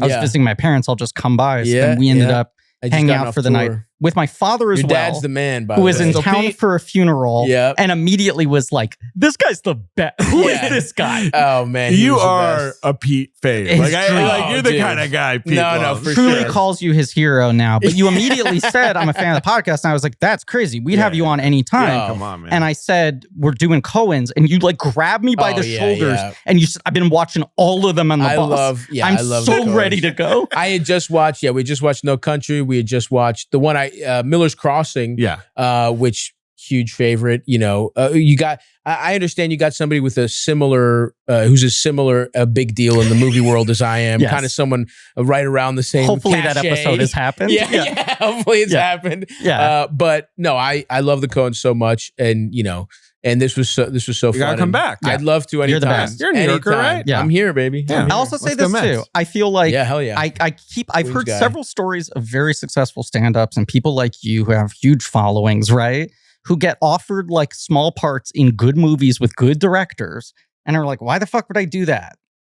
I'd make more money on the road. I I'd make lose more money doing acting this." without question. Exactly. But talking to you at the bar after the Doughboys show, Yeah. you were just sort of like, "Why isn't everyone in my position wanting to do this? Totally. Why wouldn't you want to be a guy who can pop up for a week Dude, that's and the be part of a dream. fucking great movie and work with great people?" It's the And I dream, love that dude. you're entering that stage of your career. And I Yeah. like watching all these Coen movies. I'm like, you're the kind of guy. Polito is who I want to be. Yeah. Like when I see him pop up, I'm like, that's the. I think let you're on me the runway. Be that guy. I think And- you're on the runway. Thanks, man. Yeah, I mean, by the time this airs, I'll have been panned in Begonia. I haven't seen it. So I am so worried I'm dog Everyone's shit like, in the "God, movie. this was so good, except for who this fucking But you were telling me that Down you guy. How like do you went to make your it? reps and you were Yeah. like, "Is it crazy that I think I could be good at doing a couple scenes in a drama? I think I could. Like, yeah. can you position me for this?" Which I think people in your position today are not doing. That's my whole, like, it's crazy to have gotten this movie. And I don't know, maybe my great grandfather owed Yorgo's great grandfather a goat or something.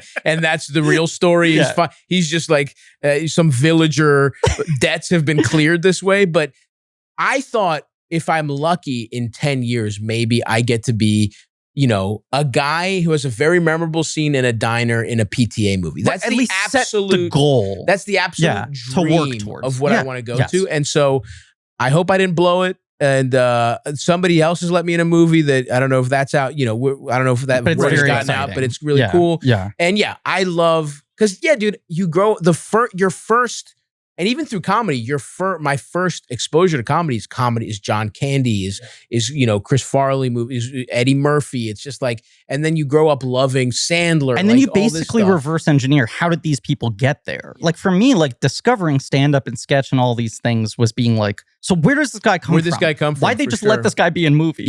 Yeah. Right. And you're like, he was in dirty clubs for 10 years. Absolutely. So yeah, it's funny. It's I don't understand how any part of my career has happened. And this, the least of all. It's like stand up. It's like, all right, you just you eat enough shit. And there's only like 100 people who are this suicidal and have decided they're willing to sacrifice everything that they'll just work clubs or, do nothing else. Like you should just go get a regular job instead of do stand up. It's a horrible lifestyle. Oh, we're broken people. Yeah. But acting is, I don't understand how it's happening. But yeah, please, hopefully I didn't blow it in Begonia. And I would love to just be, and the Coens are the exact type of, I mean, there's so many dream You need directors them. that, You need them to reunite just in time to ask for who's the Polito of this generation. Dude, that's all I want, dude. I can play bullies or cucks. That's kind of my that's my kind of, zone. This is gonna sound rude, but it's not. Like you do have the vibe of something like Yorgos, like just dreamed up.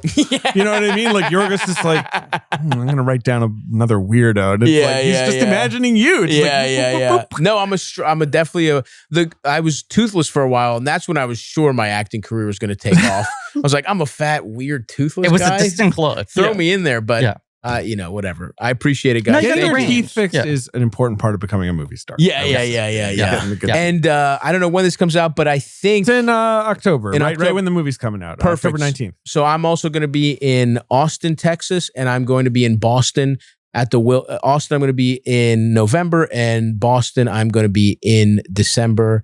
So yeah, come see me. I'm also still working on a special that I'm actually I got a lot of stuff coming up. Actually, I'm going to be in fucking Memphis, Huntsville, Chattanooga, Knoxville, Asheville, Greensboro, Wilmington, Myrtle Beach. Tour. I did a bus tour this year, and I'm doing a minivan tour. Shrinking it down. I was like, I did a really prestigious like bus theater tour. Did the Chicago theater, 3,000 people. Now I'm like, give me the fucking Comedy Cabana in Myrtle Beach. Let's get back to our roots. And you're doing a Little Red Wagon tour. Dude, it's going to be, literally. I'm walking it over. Dude, I'm basically going to be, I'm going to be in a fucking minivan for, I'm betting money it's going to be a Chrysler Pacifica throughout the Southeast. Yeah. And then Austin, Texas on the 22nd, Boston on the on December 12th and 13th. But yeah, come see me do stand-up, watch a movie. I have if you got, you guys have big movie fans, obviously. I made an indie movie called Let's Start a Cult. It's on Hulu. You can watch it there. So yeah, that's where you can find me. Thanks, guys. You're the best, and we look forward to having you on again. Absolutely. Yeah, come back. Come do Stavi's World anytime, boys. Happily. Oh, we got to shout out Eldis. Eldis, yeah. You guys are you're in a fraternity of elite producers with Ben and Eldis. Yeah, absolutely. You guys, please come do the pod. We're gonna be moving into Manhattan, I think, soon. So that's fun. That's fine. I'll go to the Big Apple. Come to the Big Apple. Yeah. Thank you all for listening. Please remember to rate, review, and subscribe. Tune in next week for Inside Llewyn Davis. Correct? Yep. Nope. Next week, I guess we're covering A House of Dynamite. Okay. The new Catherine Bigelow movie about nukes. At the time we're recording this, we think Catherine Bigelow's Netflix movie is coming out around this time. And if not, we'll have changed this and you won't be listening to this. Yeah. And as always, time comes for us all.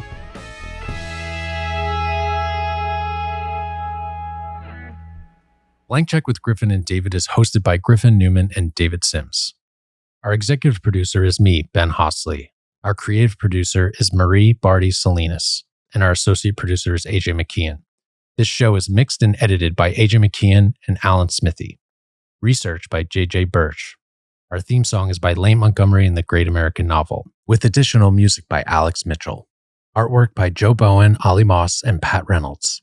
Our production assistant is Minnick. Special thanks to David Cho, Jordan Fish, and Nate Patterson for their production help. Head over to blankcheckpod.com for links to all of the real nerdy shit. Join our Patreon, Blank Check Special Features, for exclusive franchise commentaries and bonus episodes. Follow us on social at Blank Check Pod. Subscribe to our weekly newsletter, Checkbook, on Substack. This podcast is created and produced by Blank Check Productions.